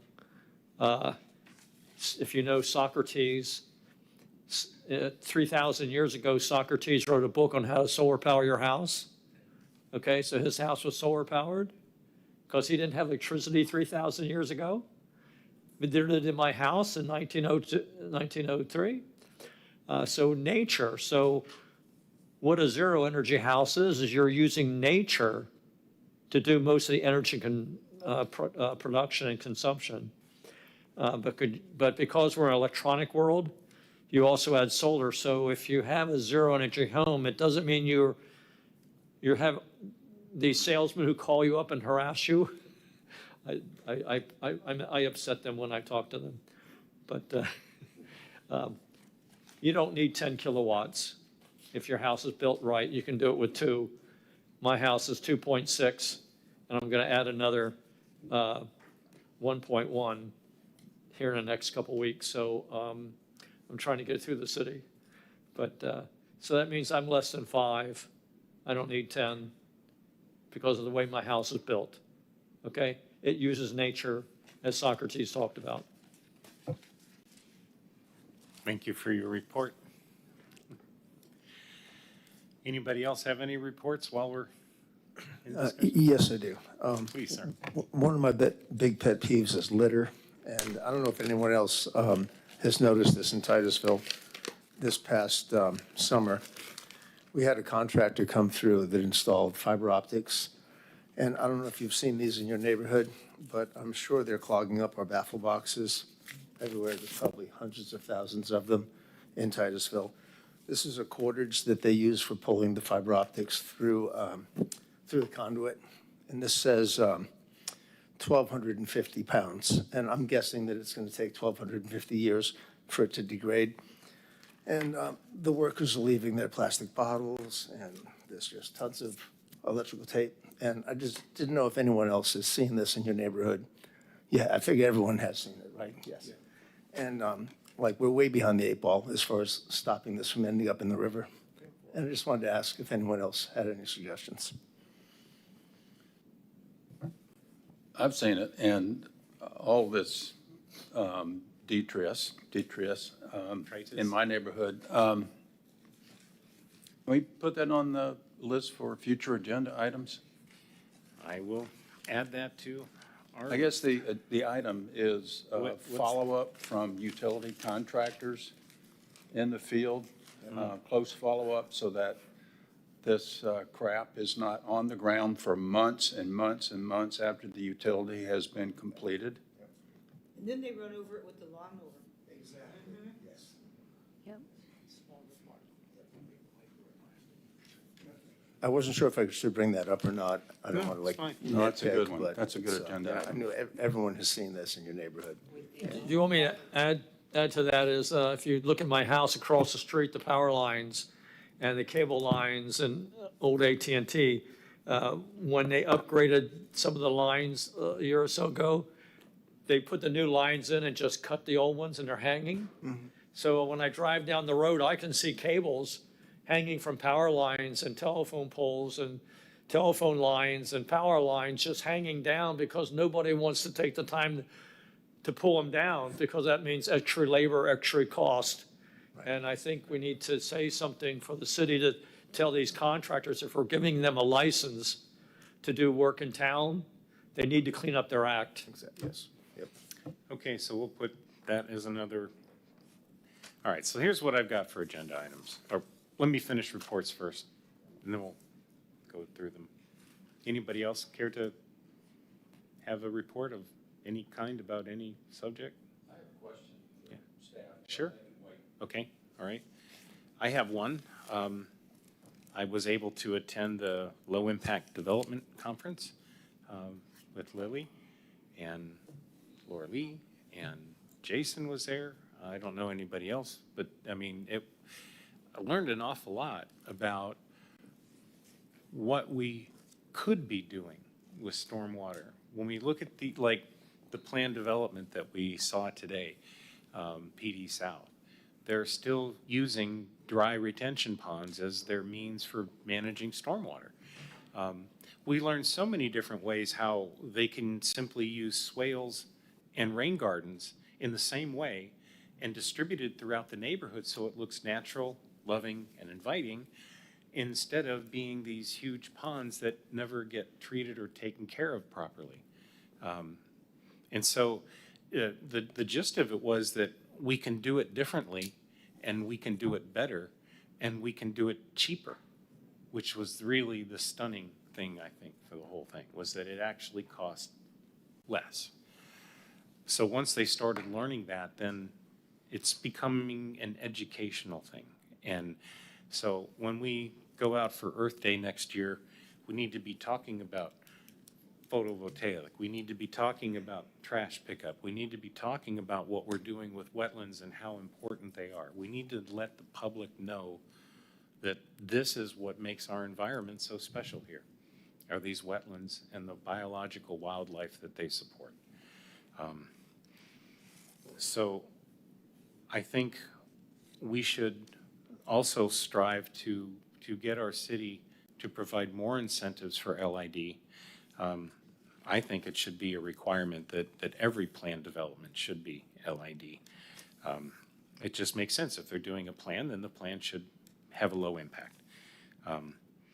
So what I have is for agenda items are, the first one was the one from Jesse Wright. We need to do something about gas stations that are licensed to have tanks in the ground, and what to do when people abandon them, and how we can make the people that caused the incident to pay for the recovery. That may mean, in my book, maybe the city bonding to have the property cleaned up and then dealing with the results of paying for it later, maybe in court. But someone like Jesse Wright should not be impacted by a permit given to somebody else on another parcel of land. It's an invasion, not to mention the toxicants that come with it. So I think there's going to be a lot of discussion. I think it's not going to have a very clear answer as to where we're going to go with it. But we certainly, as a city, need to stand by our citizens when we let permits that something's going to be safe. They have to know that the people around them are going to have a safe life to live, theirs as well. So I think we need to talk about leaking gas tanks, gasoline, and that's got to be one agenda item. The second agenda item that Bill raised is really about energy. Going forward, we know energy costs are increasing, although solar voltaic technology has reduced the cost of electricity. It seems our charges from FP&L keep going up. So to me, we talked about zero energy, we talked about photovoltaics through the city, we talked about sustainability, and I'm thinking that this would fit under our sustainability process, so we've got a tag for that, right? Yeah, as he was talking, I had pulled up the Sustainability Action Plan. Good. All of Goal 3 is effectively what he's talking about. Okay, so let's put that on a future agenda item as the second one. And then the third one is litter in the city, and litter and by contractors and so forth. I mean, it's not just contractors, it's everybody. And maybe that's another topic we should start talking about. That's a good education topic. Laura Lee? I don't want to see them all crammed on in the next meeting, though. I want one per meeting, because we're, like Mary said, we're on a roll. And Right. I do not want to stop the momentum that we've got on working on this wetlands language. And No. it's complicated, and it takes a long, long time. And, you know, we've gone down that path before, when we'd have 3 or 4 things on the agenda, and Right. we're here till 9:30, 10 o'clock, and everybody's burned out and tired, and I think, If we could meet twice a month, we would have no problem. yeah. The difficulty is that when we do meet, it's so far apart that it's hard to make real progress when you only meet for a couple hours. So the other alternative is to either not talk about it, which means putting it off till mumble months, or we talk about it for a few minutes or 10 minutes, and then we move on and we make some progress on several things. I don't know which other way you prefer to go, but I would think that when I have my meeting with Lily next, or whoever's chair next, we'll decide what the format and how much we can put on the meeting to try to keep it to 2 hours. But I think these are all topics that are worth discussing. So, if I may, Yes, sir. I'll be the bad guy again. Please. I think we need to face up to the fact that there are a lot of topics, and perhaps this commission should meet more than once a month, so that we can tackle more topics and we can have more discussions. Once a month, you're running into a wall every so many hours, and so I don't know the mechanism that it would take, but it should start with perhaps floating the idea to council that just like zoning meets, it seems Yeah. like every other day, just having, that was just humor. But anyway, I think that I would like to make a motion that we explore having the commission meet twice a month. If that's something that the rest of the commission can. What's the motion? The motion is to go to council and ask for permission to meet twice a month. I second that. Okay, we have a motion and a second. Any other discussions? It's gonna boil down to money and funding and paying Lily to Well, work. we can and- have, but if we don't start the discussion, we're not gonna know what is it gonna take and how do we get there? Last year, we were only broadcast every other meeting, and now we're broadcast every meeting. So. And there's that 4-letter word, stormwater, right? And so therefore, you know, maybe we can get, if we can increase the garbage collection and the recycle, maybe we can get a portion of that money. I don't know. There are many ways of increasing budgets. And so, but I would like to float the idea that Okay. maybe we can meet more often than we're meeting right now. So, you want me to put a motion? You did. I did. And Kevin seconded. So if there any discussion on that, or we all understand the motion, or, yes? I don't think we're ready. You don't think so? for a vote on this, honestly, until we have a good bit more discussion. Okay. That's one opinion. I'm good with that. Like I said, I just want to float the idea and leave you guys with the idea. We're not going to see each other till next year. Yeah. So therefore, that leaves 2 months, roughly, the rest of November and all of December. So to think about it, but I just wanted to leave you with that. That's happy Thanksgiving. I don't and think it's a Happy New bad Year idea. from me. So- Well, we have a motion and a second. We could still televise every other, you know, like, Yeah, right. if we, We can find a way to, if we had 2 meetings a month, we could still go back to we can have televising them every hold the other. tea and crumpets and. All right, well, I guess we should call the question. Lori, would you give us a roll call, please? Member Young? Yes. Member Burdette? Yes. Member Delgado? Yes. Vice Chairwoman Thompson? Yes. Member Rosa? Yes. Member Browning? I abstain, You cannot, You cannot. unless you have a and finance. my vote is no. Chairman Majak? Yes. This is just advisability from staff.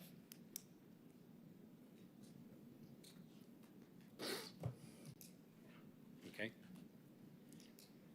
Anything else that we want to add to the agenda or? Are we through with reports, Chairman? Are we through with reports? Do you have more reports? I would like to take my report time and ask staff a question. You can ask a staff a question. You don't have to take your report time.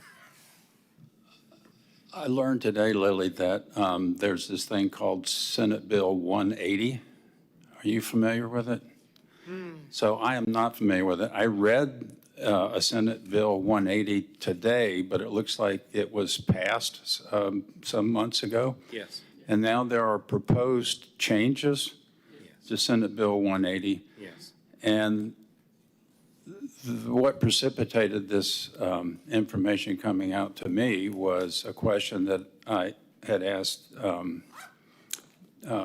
Chairman Thompson to question Brad Parrish about, was why were the 3 tree ordinance changes not being put before council for a first and second reading?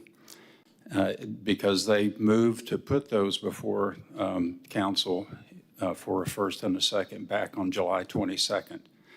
So the answer from Community Development Department was, well, Senate Bill 180 is holding this up. That was the answer. Without, I don't understand what proposed changes. Do you have any information about what changes are holding up the first and second reading on the tree ordinance changes? Well, yeah, mostly because Kay also asked the same question, and I had emailed her back. It's currently, from what I understand, being the lawsuit going under for pushing back on this bill, that it's restrictive and burdensome for local governments to be able to make any change that's deeming a change to the comp plan as adding burdensome or restrictive policy. So that, because of that, some developers have been enforcing that rule in other municipalities. If you try and pass anything, they'll sue you and you get caught in litigation and all the crazy things that come with that. So I think out of this, they're waiting until the lawsuit goes through. We're feeling confident that it's gonna get rolled back. Because I can send you more information. The 1,000 Friends of Florida planning podcast that I had shared talks a lot about it.